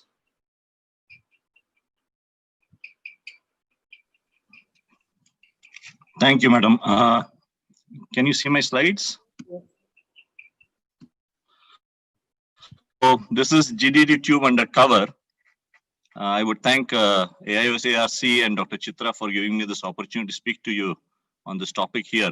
So this is what Dr. George is going to throw at me, So advantage of the patchless RD. That's been his trademark. So you have a scleral tunnel, which is universally practiced. You have a long section of the tube, which is covered. A snug fit of the tube, low profile of the implant, no movement of the tube. That's what is going to show. You can do argon laser suture lysis of the tube ligature later on. You can monitor the tube easily by ASOCT. And if in the corona times you don't have availability of patch graft, and also the prion disease, as though corona is not sufficient, is going to throw prion at us. So publication that patients with patch graft had more tube-related complications, exposure, compared to patients without patch graft, which is his technique. And prion disease is something which is very scary, and this is a real risk. Some publications have shown that post-surgery, patients have developed CJD, that's prion diseases in the recipient cornea of the patients, and post-keratoplasty. And sometimes this is what happens in long, you have a likely chance of impending erosion. And we treated this, and it sort of it's resolved in the resolution phase. So if you are not very comfortable, I would not really like to leave any part of the tube uncovered. At least cover it with a patch graft or a long tunnel sclera. This is my technique, which I have started using for almost 7 to 8 years, alternative to patch graft. You would find that you can create a tunnel of your own and insert the tube into a long tunnel and avoid using patch graft if necessary. But there are certain situations where patch graft is required. I'll come to that later. So this is how you create a tunnel. It's about 4 millimeters in length. And then you insert the tube through the tunnel, and the distal part is the track which you create with a 23 gauge needle. So once you have inserted the, you can see the D figure here, you have a needle track which enters into the anterior chamber, and the tube goes between the incisions of the tunnel, and then you insert the tube into the anterior chamber, and then you close it with infinity sutures. in the H figure in the lower down. So you could use this technique in even phakic eyes. For example, this patient had a eye syndrome in which we placed a tunnel in this manner, and with a small peephole iridectomy, you are able to place the tube in the sulcus, and you can do a ASOCT and find out where the tube is exactly placed. So these are some of the uses of a long tunnel technique. And where is the patch graft useful? Whenever you wish to leave a large portion of the tube anticipating future surgeries, or when you wish to place the tube in the vitreous cavity. 1 minute left. So here you can see that you can place the tube in the vitreous cavity, and then you can cover it with the patch graft. And here you find that you make a S-shaped bend of the tube anticipating future surgery, and then cover it with a tube. So definitely I would not like to leave any surface of the tube uncovered as much as possible. The tube should be preferably covered. Use a tunnel and track technique or a patch graft. Thank you very much. Thank you very much, Dr. Ganesh. Let's hear from Dr. George now. On to you, Doctor. Good evening, everybody, and thank you very much.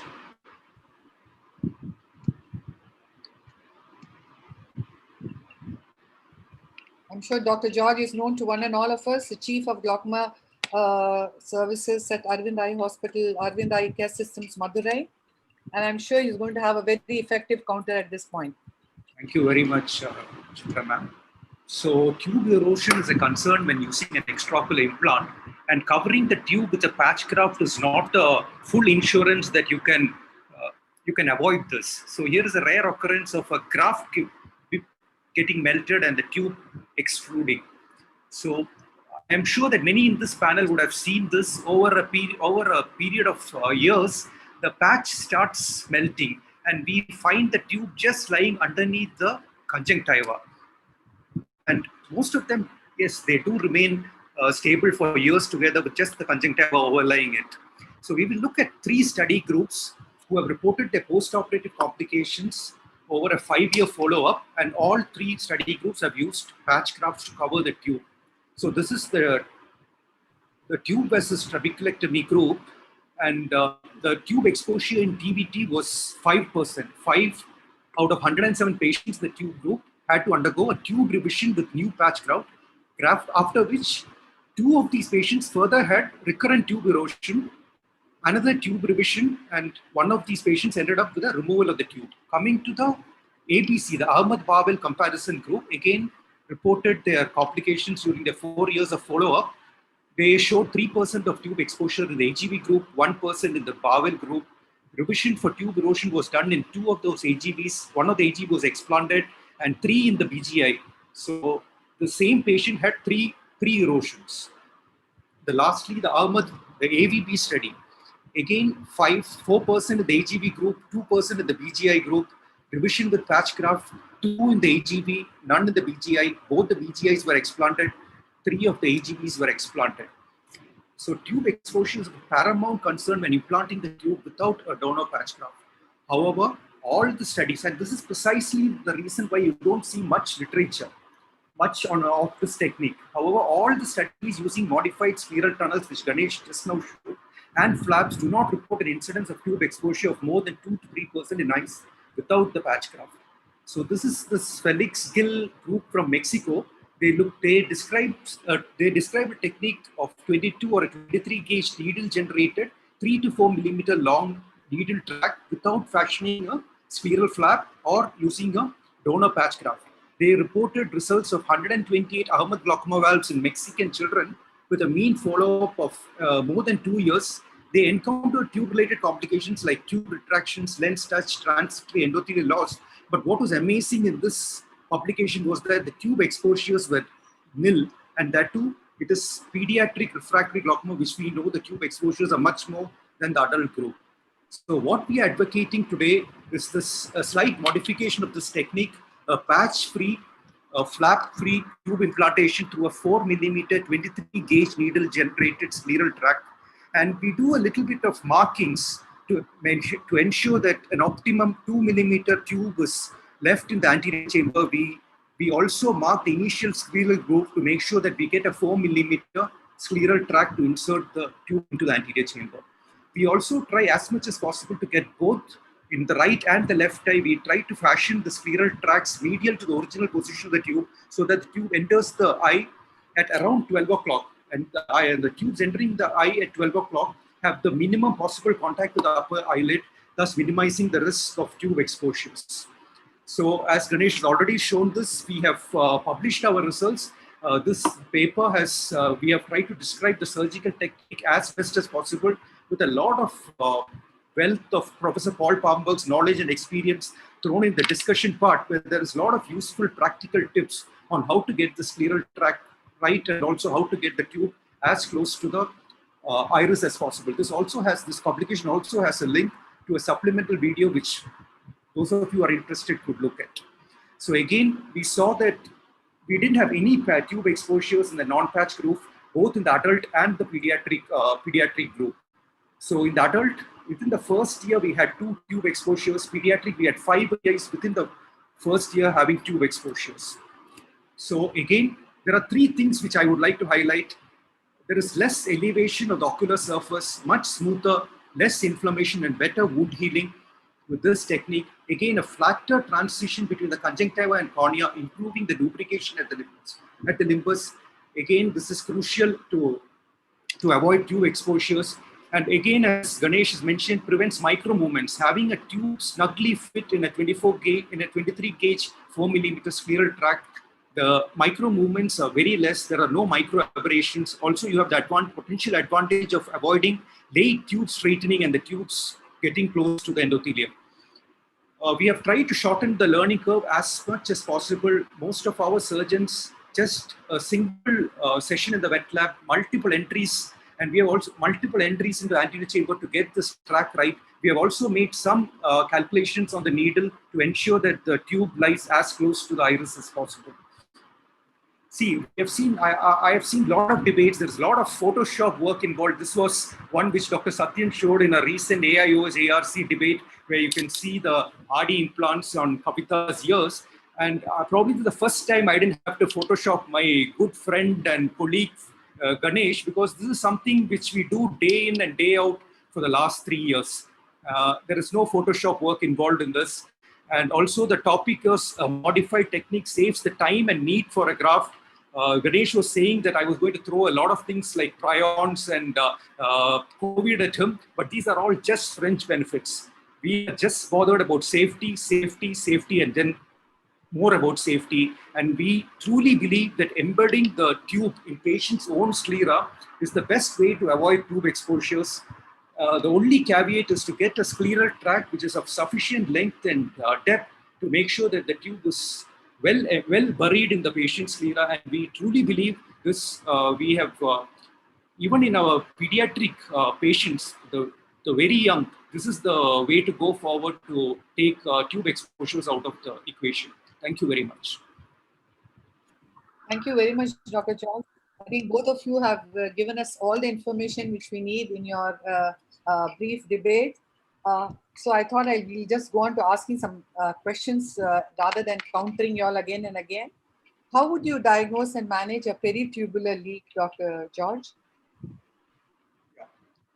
Ma'am, it's actually a diagnosis of exclusion. The surgeon will on table intraoperatively would have known that there must be something wrong with the tract he has. I'm talking about these long scleral tracts. If it is a 23 gauge needle tract that has gone into the anterior chamber and has come out in the same path without slightly extending that tract, and it's highly improbable to have a peritubular leakage, because all modern glaucoma drainage devices, the tubes are designed to fit this 23 gauge needle tract snugly. So it's totally a question of exclusion. We need to look at other factors which can predispose to ocular hypotony. Can I add a point? Yes. Thank you, madam. If you have made multiple attempts, that carries the risk of peritubular leaks. And number 2 is you can control the point of entry, but very difficult to control the point of exit. So that's another thing in multiple eyes which have undergone multiple surgeries. So if you have multiple entry sites, you must suture each site separately And if they happen to go through the same channel, suture it very well. So that's the way to avoid. But the diagnosing, as Dr. George said, it is a diagnosis. Dr. Murli, you have any other question before we go on to our next speaker? Murli, you have to unmute yourself. We can't hear you. Yeah, can you use autologous sclera or Tenon's fascia if donor sclera is not available? Autologous sclera or Tenon's fascia if donor sclera is not available, or would you just recommend the needle track technique for, because many centers may not have donor sclera access to donor sclera. Yeah, I think it's possible. I have no experience. We always use donor sclera when we started off. Only you could. There are surgeons who use. They fashion the scleral flap just like your trabeculectomy flap. They raise the scleral flap and put your tube under that. But again, the ocular surface is raised there. And Tenon's fascia, I don't think so. You have to have some, unless you have a good long scleral tract, I don't think you can just leave a Tenon fascia alone there. You have to have a sclera attachment. Yes. Thank you, Dr. George and Dr. Ganesh. That was a wonderful debate. We are not able to contact Dr. Subhashini, but I would still want... She's online, there. I'm there, ma'am. Okay, very good. So we shall go on to your debate then. So the next debate section is going to be led by Dr. Subhashini Kaliyaperumal, who's going to be debating that Humphrey visual fields are the best. She's a professor and head of the Department of Ophthalmology, JIPMER, Pondicherry, and a very eminent surgeon. Let's hear from her. Thank you, ma'am. Thank you for this opportunity. The topic for the debate is Humphrey visual fields are the best. So it's more important for this presentation. I have no financial interests. Talk about standard white-on-white perimetry. Humphrey is the name. It remains an invaluable tool for detecting and monitoring visual function loss of glaucoma, and it can predict the future risk of functional disability. Why is HFA considered the gold standard for visual field testing? Because it provides a comprehensive visual field assessment and ensures reliable results. It compares patients' data to age-matched populations. It distinguishes focal from diffuse visual loss, can be used for patients who are wheelchair-bound, hearing impaired, those with postural and fixation problems, and those with low visual acuity. And most important of it all, it is simple for the examiner to perform and interpret.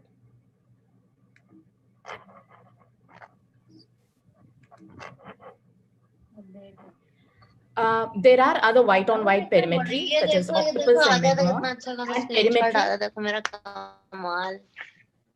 that utilize other technology, such as SWAP, which is blue-on-yellow perimetry, frequency doubling, high-pass resolution, and flicker perimetry. Among white-on-white, YHFA scores, it's one of the oldest and time-tested perimeters. There are actually studies comparing HFA versus and octopus. The sensitivity has found to be almost similar, but HFA has been extensively and well evaluated. Studies exist on HFA. There are long-term data available. And if you see the landmark studies, the early manifest glaucoma trial, the collaborative initial glaucoma trial, and the collaborative normal tension glaucoma treatment study, all of these have incorporated HFA in their visual field analysis. And if you see the popular criteria of Anderson's, the HPA classification of severity of glaucoma are all based on the Humphrey visual fields. And to top it all, it's very user-friendly with the advent of the CETA strategy. Detecting progression continues to be a challenging task in glaucoma practice, and Humphrey scores there too. The guided progression analysis, or the GPA on the HFA, allows trend-based analysis of the global measures such as mean deviation or the visual field index, and also the point-wise event-based analysis. Are they fast enough? Yes, the new HFA3 has a CETA faster strategy, which allows the patient to complete the test in less than 3 minutes.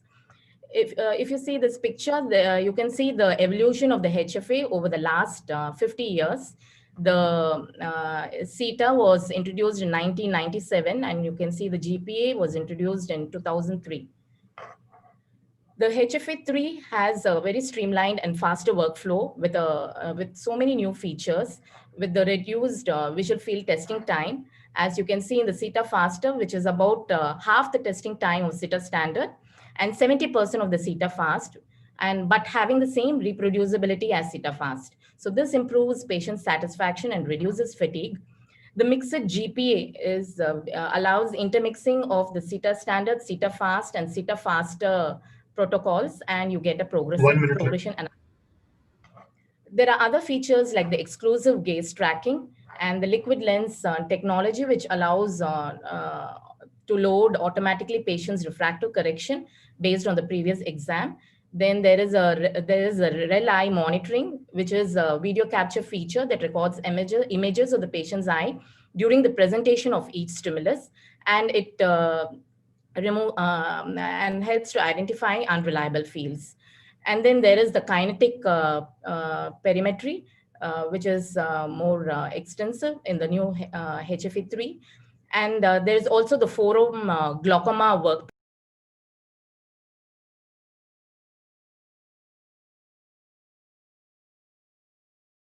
Video based software. It's a medical software by which the clinician can just acquire both the visual field data and the OCT data and have it in one place. And by this method, you can actually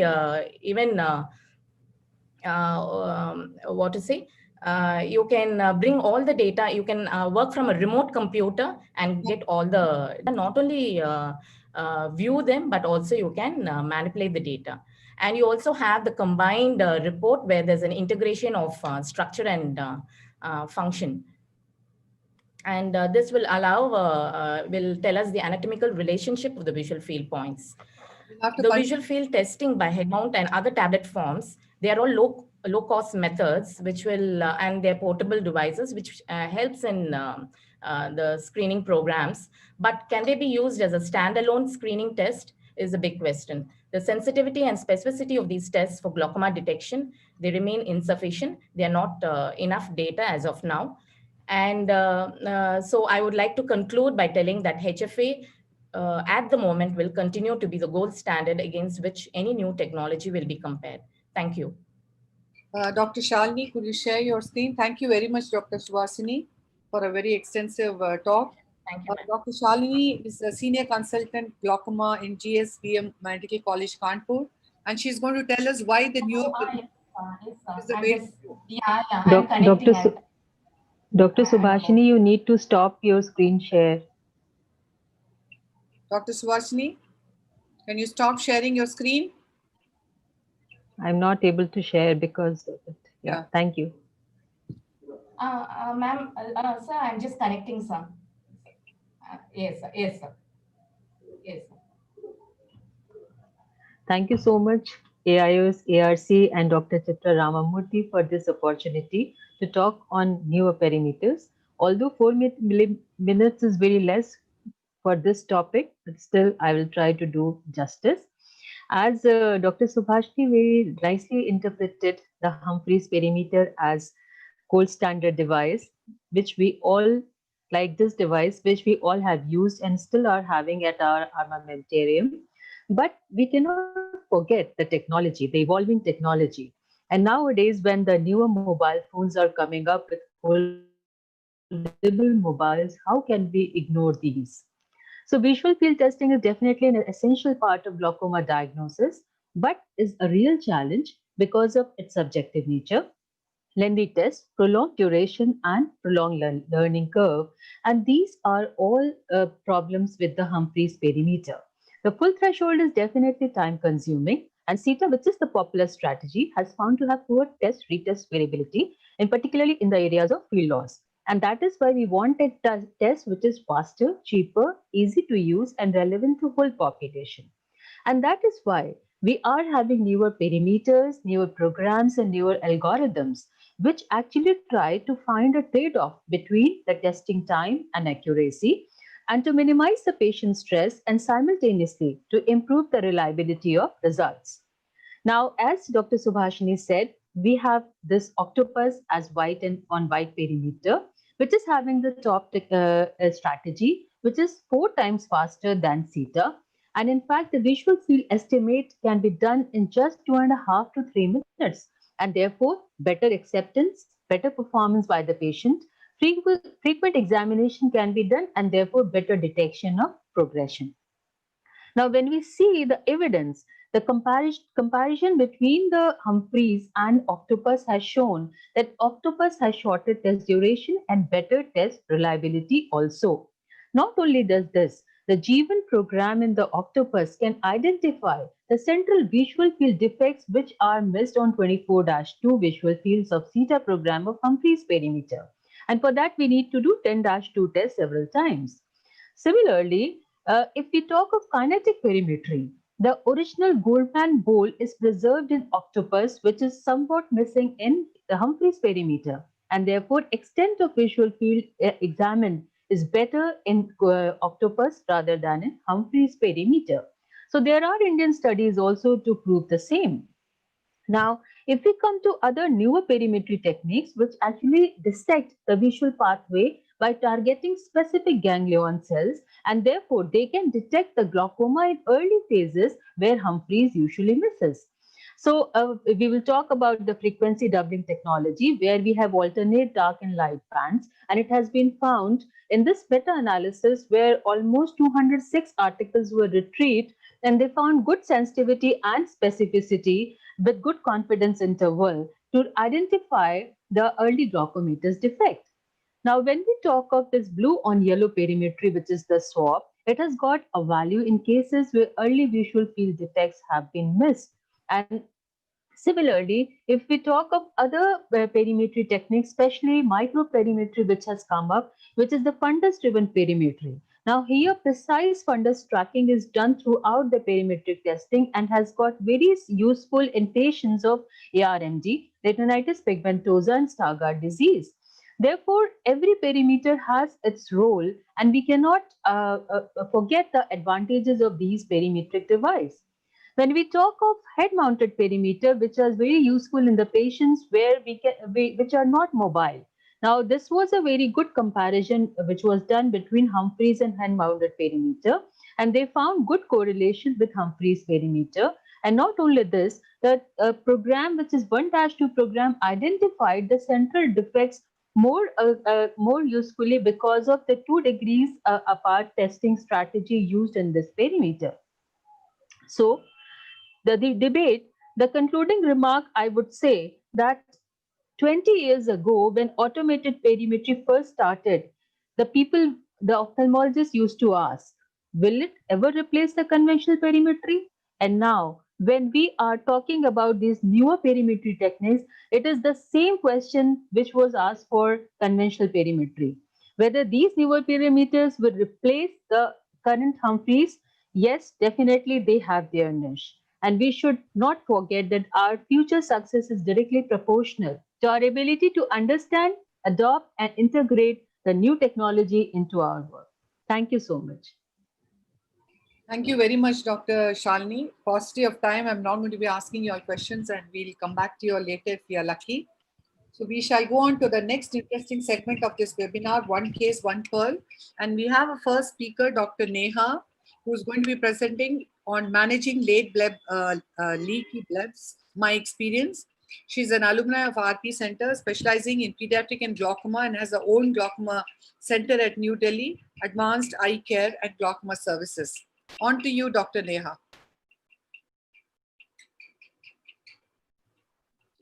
Thank you so much, Dr. Chitra, Dr. Tanuj, for having me here, and thanks AIOC and ARC.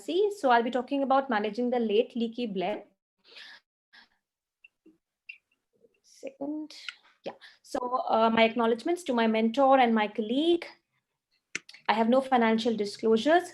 So in current times, we all know that trabeculectomy is now almost being used along with the adjuvants like mitomycin C or 5-FU. So they have definitely increased our success rates. There is no doubt about it. But along with it, it has brought plethora of complications, which includes avascular, localized, thin wall blebs, which show bleb leaks, bleb-related infections.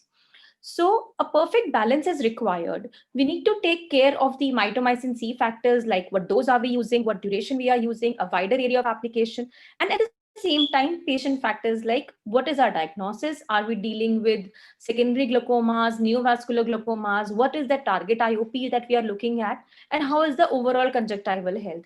Also, we know the difference between the incidence of infections becomes higher when the flaps are limbal spaced, and it is lower when it is fornix spaced.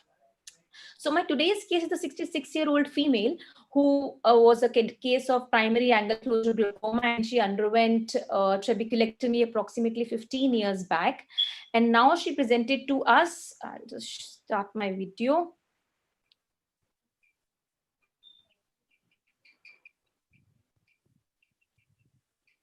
Yeah, so she presented with a thin-walled, overhanging sedal-positive bleb, and with complaints of hypotony, complaints of diminution of vision, hypotony. On intraoperative OCT as well as preoperative OCT, we saw that there was a full thickness scleral defect. So using Vanna scissors, we excised the dysfunctional bleb tissue, and clearly we could see an area of scleral defect. So hemostasis was achieved. And then using a skin biopsy punch, we fashioned a circular scleral graft. And then we used a crescent knife to make groove in the edges of this graft so that we can tuck in the scleral patch without using sutures. So the scleral patch was tucked in the defect area. So then we again saw it under the OCT, and we saw that the defect area was nicely covered. Then a subconjunctival ologen was placed, and which was anteriorly covering the thinned out cornea and the scleral patch graft. And since we were falling short of the conjunctiva, we took a conjunctival autograft from the inferior area and then sutured the graft posteriorly to the advanced conjunctiva and anteriorly to the cornea. And at the end of it, we again did the OCT.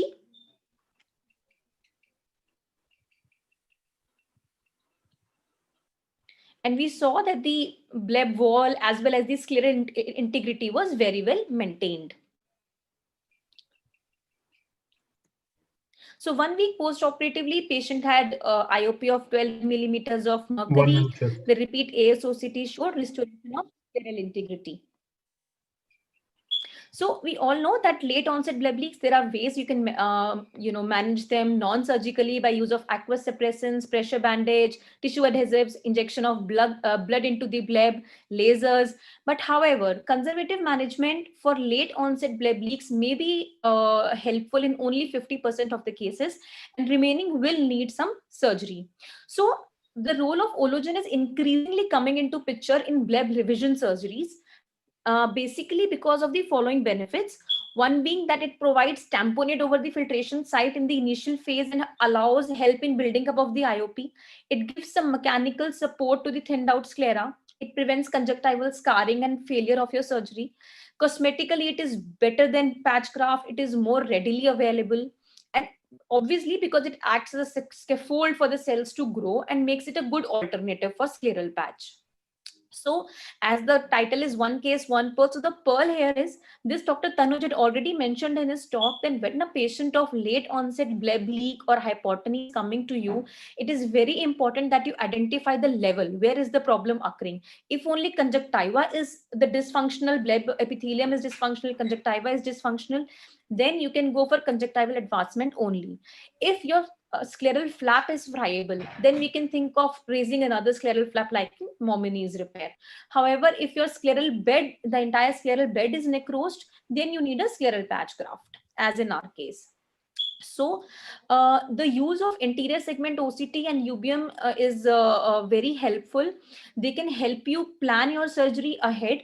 So our suggestion is that whenever you have such patients, plan to take them up for anterior segment OCT, identify where the problem is, and then have a tailored approach for each case. Thank you. One question to you, Dr. Tanuj. Would you advise that we paint a thin-walled bleb whenever we see them in every visit? Can you repeat? You said if you have a thin-walled bleb, then? Would you paint it and see whether there is a leak at all times in every visit? No, if you have a thin cystic bleb, it is always better to do a serial test and even apply pressure and see if there is some leakage. And if these patients, you must counsel about the warning signs, what is called as RSVP. If they anytime have redness, sensitivity to light, decreased vision or pain, you should prescribe them a broad spectrum antibiotic. They should immediately start using antibiotic and report immediately to the emergency services of any hospital, because they're at increased risk for blebitis and endophthalmitis. So I think you require definitely long-term surveillance. And now we have a low threshold. Whenever we see a thin cystic overhanging bleb, the conjunctival advancement procedure is quite simple one, and it helps to restore the integrity of the bleb, and patient no longer is susceptible to blebitis, endophthalmitis. So you should go ahead and repair these thin cystic bleb, especially if there's a young patient. Thank you very much. Though I think that the bleb failure is quite imminent when we are doing a conjunctival advancement, no? Yeah, that is the downside, but you have to prevent the vision-threatening blebitis, endophthalmitis. Thank you very much, Dr. Tanuj. Our next speaker is Dr. Shanta, who will be talking on managing tube exposure MyPearls. She is the Deputy Director of the Department of Glaucoma in Medical Research Foundation, Chennai, and is another amazing prolific personality in the world of glaucoma surgeons. On to you, Dr. Shanta.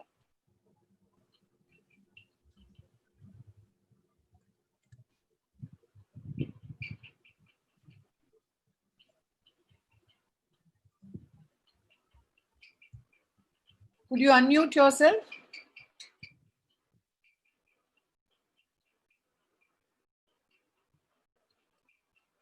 We can't hear you, Dr. Shanta. Thank you. I have unmuted myself. So conjunctival complications include early dehiscence or late erosion, and 2 to 14% of patients can develop this problem. It places the eye at risk for hypotony, endophthalmitis, poor vision, and phthisis, and is more common in the pediatric population. There are various reasons. It could be mechanical, immune-mediated, or there could be long-term atrophy process resulting in patch thinning and exposure. You could have early exposure or late exposure as seen here. Late exposure can occur anytime after 3 months to 2 to 3 years also. The risk factors describe a younger age, inflammation prior to tube exposure, diabetes, inferior quadrant location, increased number of preoperative surgical procedures involving conjunctival dissection.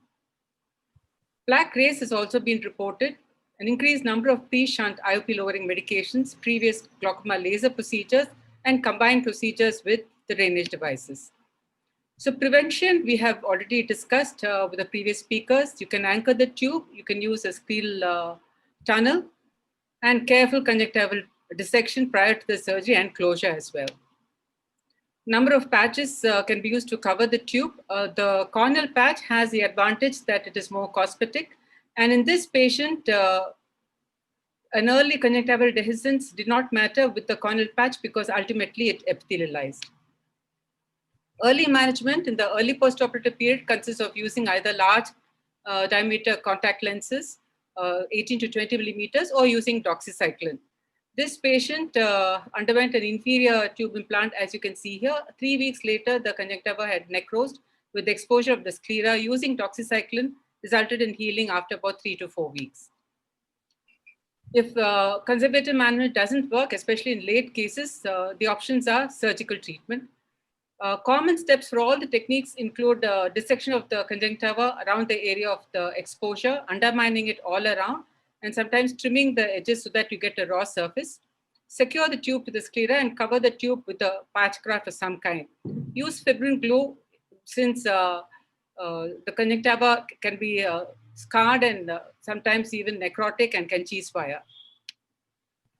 So apart from using autologous conjunctiva, you can use collagen matrix, as has been described earlier. This was a series in which 8 cases had been treated with this technique with good results over a period of 25 months.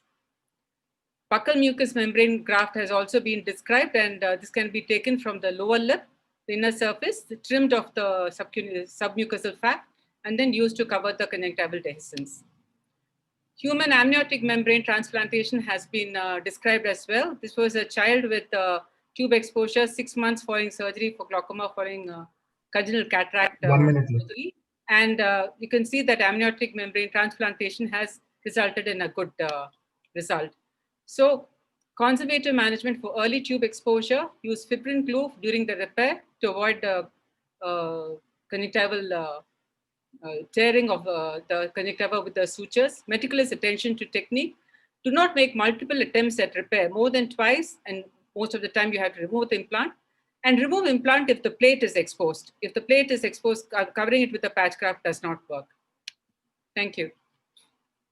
Thank you very much, Dr. Shanta. Wonderful talk. Murli, you have a question to ask before we go on to our next speaker? Just one question, fast. Okay. Madam, is there any role for a tarsoconjunctival flap in these cases of tube or implant exposure? There was an isolated case report where an implant which was exposed was salvaged by a tarsoconjunctival rotational graft. So yeah, I think that's not required most of the time. All the techniques that I have described suffice. Maybe if there's severe ocular surface disorder where these kind of techniques will not work, then that splitting of the tarsal lid plate can be tried. Thank you very much, Dr. Shanta. Our next speaker is our dynamic leader, Dr. Vijaya, who will be discussing a very challenging situation, managing high intraocular pressure that is refractory to most measures. On to you, Doctor. Thank you, Chitra. I think since this is one case and how I managed and what is the pearl, I just stick on to my presentation. This is a difficult case which I managed, Ehlers-Danlos syndrome. A 22-year-old female who lost one eye because of the injury was referred to us for further management because her pressure was not getting controlled well with the maximum therapy in the right eye. She is a known case of Ehlers-Danlos since 20 years with a PDA closure and subaortic membrane dissection. No significant family history. On presentation, if you look at it, it is a -20. Most of the enlargement is related to the posterior segment because of the scleral thinning. The anti-segment, on the contrary, was not very deep. It was lesser than the normal antechamber depth. Pressure was not controlled, and there was equatorial staphylomas, and gonioscopically had open angles. And this is the optos pictures that shows you significant glaucomatous cupping with myopic degeneration, which is a pathological myopia. Had advanced visual field loss. So single-eyed girl and has equatorial staphylomas, not amenable for the either with the trabeculectomy or to the ciliary ablation. So what can we do? So it is a Ehlers-Danlos. Opening up and trying to do any other surgery also is difficult. So after discussing in detail, and we decided to do an AGV under general anesthesia. General anesthesia was chosen because of the difficulty in this case to be managed, and also because of the high myopia and the Ehlers-Danlos. So we have decided to choose an inferonasal site because that was not as badly as affected with the rest of the areas, and decided to use the fibrin glue and to close the patch graft and also to the large extent the conjunctiva to minimize the chances of the scleral bites you will be taking with the conventional AGV implant. This is a brief video, and you can see the extent of the staphylomas all around, which I have shown. This is the inferior nasal quadrant. As I mentioned to you, she had a very shallow antechamber. Remember that some of the steps what I am doing is difficulties are mainly because of the shallow antechamber. We're able to fix the plate 8 millimeters from the limbus. These are the only 2 bites I have taken and to fix the plate with a 9-1 nylon. Used high magnification, carefully taken the bites to avoid any kind of a perforation, and measured the tube and trimmed the tube in the usual way where the bevel will be facing up, I tend to enter 2 millimeters, 1.5 to 2 millimeters from the limbus, but you can see here, I have difficulty in entering because of the shallow anterior chamber. So in view of that, I try to see whether I can reposition. I couldn't, so I have to enter again at the limbus, again inserted the tube. Again, the tube is getting blocked with the iris because of the fairly shallow anterior chamber. So what I did was I took out the tube and kind of de-roofed the tip. So created like a tunnel. Initially, I tried shortening it, but even that is not helping me. So finally, I decided I kind of de-roofed almost for 1.5 millimeters of the tube, 1 to 1.5 millimeters of the tube.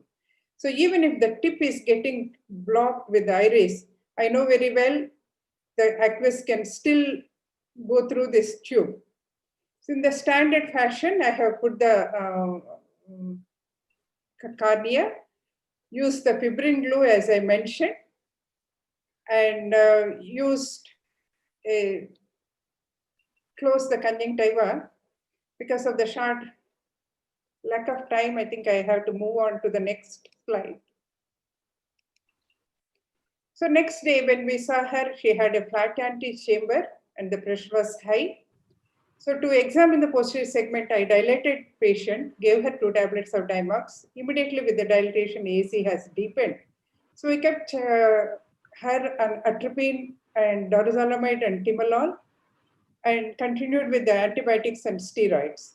Next day, this is the Optos picture. You can see hemorrhagic choroidals in spite of all the precautions we have taken. So we treated with the tablet Visalon systemically, topical steroids and atropine, and continued with the dorzolamide and timolol. She responded well to the treatment. You can see on the 6th post-op day with her glasses, vision was 636 N6, IOP of 12 millimeters. We tapered the steroids. You can see the tube is functioning even though the tip is still tucked in the iris. So in a refractory glaucoma where the trabeculectomy is not feasible, even a diode is not feasible. So we managed to do the AGV implant at a site where there was minimal staphylomas there, and use the fibrin glue to avoid multiple bites through the sclera. Thank you. Thank you very much, Dr. Vijay. That was a wonderful case which you shared with us and so much of learning. Murli, could you ask one question before we go on to our last speaker? It's truly nice. Yes, madam. Thank you, madam. Madam, what options do we have if this AGV implant fails in this patient? Being a phakic eye, being a highly myopic fundus, even to do endo-CPC is not going to be easy. So I'm just praying and hoping that it will work for a longer period of time. I really don't have any option. Murli, we referred this patient to Dr. Vijaya, thinking that she will do an endoscopic cyclophotocoagulation. But I think they are so happy that something which is better has been done. Thank you. I hope it will work for her. Thank you. So we shall go on to our last but not the least, Dr. Manju Pillai, another pillar of glaucoma department of Arvind Eye Care Systems, Madurai, and she is going to dwell on a very difficult situation, a difficult ophthalmus. On to you, doctor.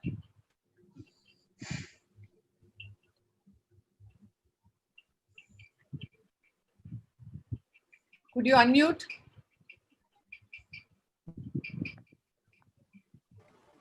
Can you hear me now, ma'am? Yeah.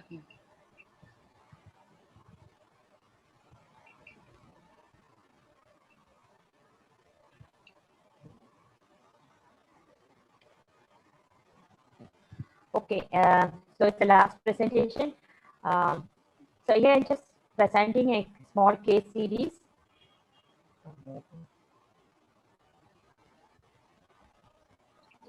What signal is poor? The next slide.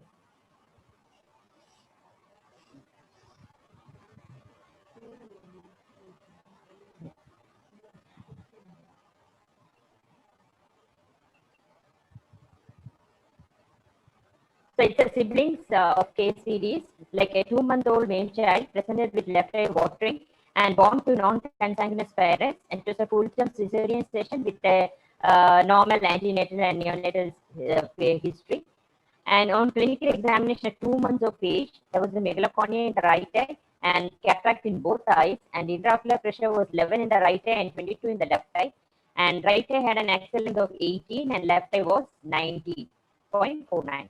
So we diagnosed as a bilateral congenital cataract with glaucoma and started a treatment with anti-glaucoma medication of topical dorsolaamide and scheduled an examination under anesthesia.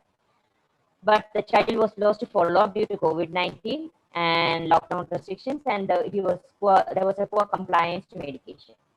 And came for review after 6 months, that was at 8 months of age, where they had not used the medication. The pressure shot up to 41 millimeters of mercury and axial length increased to 20.16. And the cataract was dense, and this was the picture in the left eye. So on systemic examination, there was a delayed milestones, and CNS noted a hypertony with a global developmental delay. When we took the family history, we also noted that the brother had some eye problem, and he had undergone treatment in both eyes, and he lost vision in the right eye.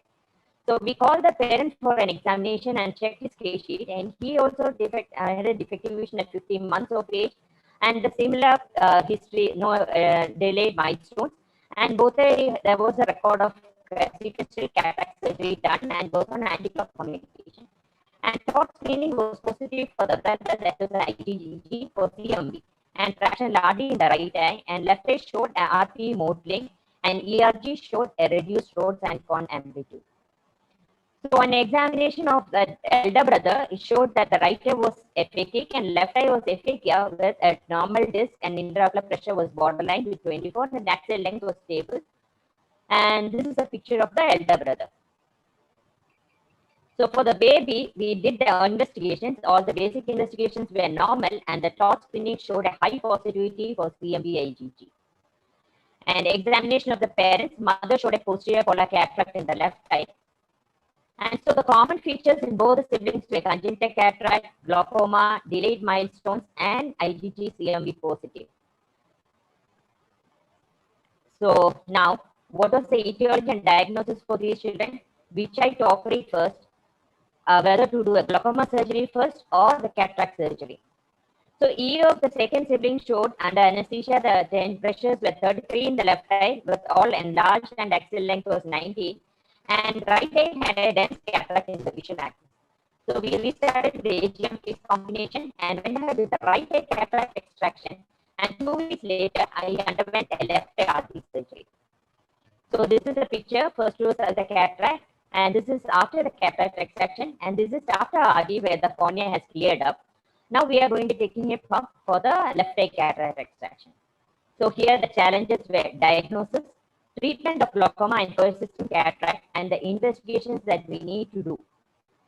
So diagnosis, whether it's a congenital infection, and if there's a congenital infection, we got CMV as when we were checking, and the Sushmita Kaushik's article shows there is a rubella and a concomitant rubella and a CMV infection for a child with a glaucoma and cataract. And then hence CMV infection, cytomegalovirus infection in truncular meshwork, and another one with a congenital CMV with glaucoma. This is a little rarer, and the incidence of congenital infection increases in the first is 90% in the first 11 weeks, and it's 100% in the last month of pregnancy.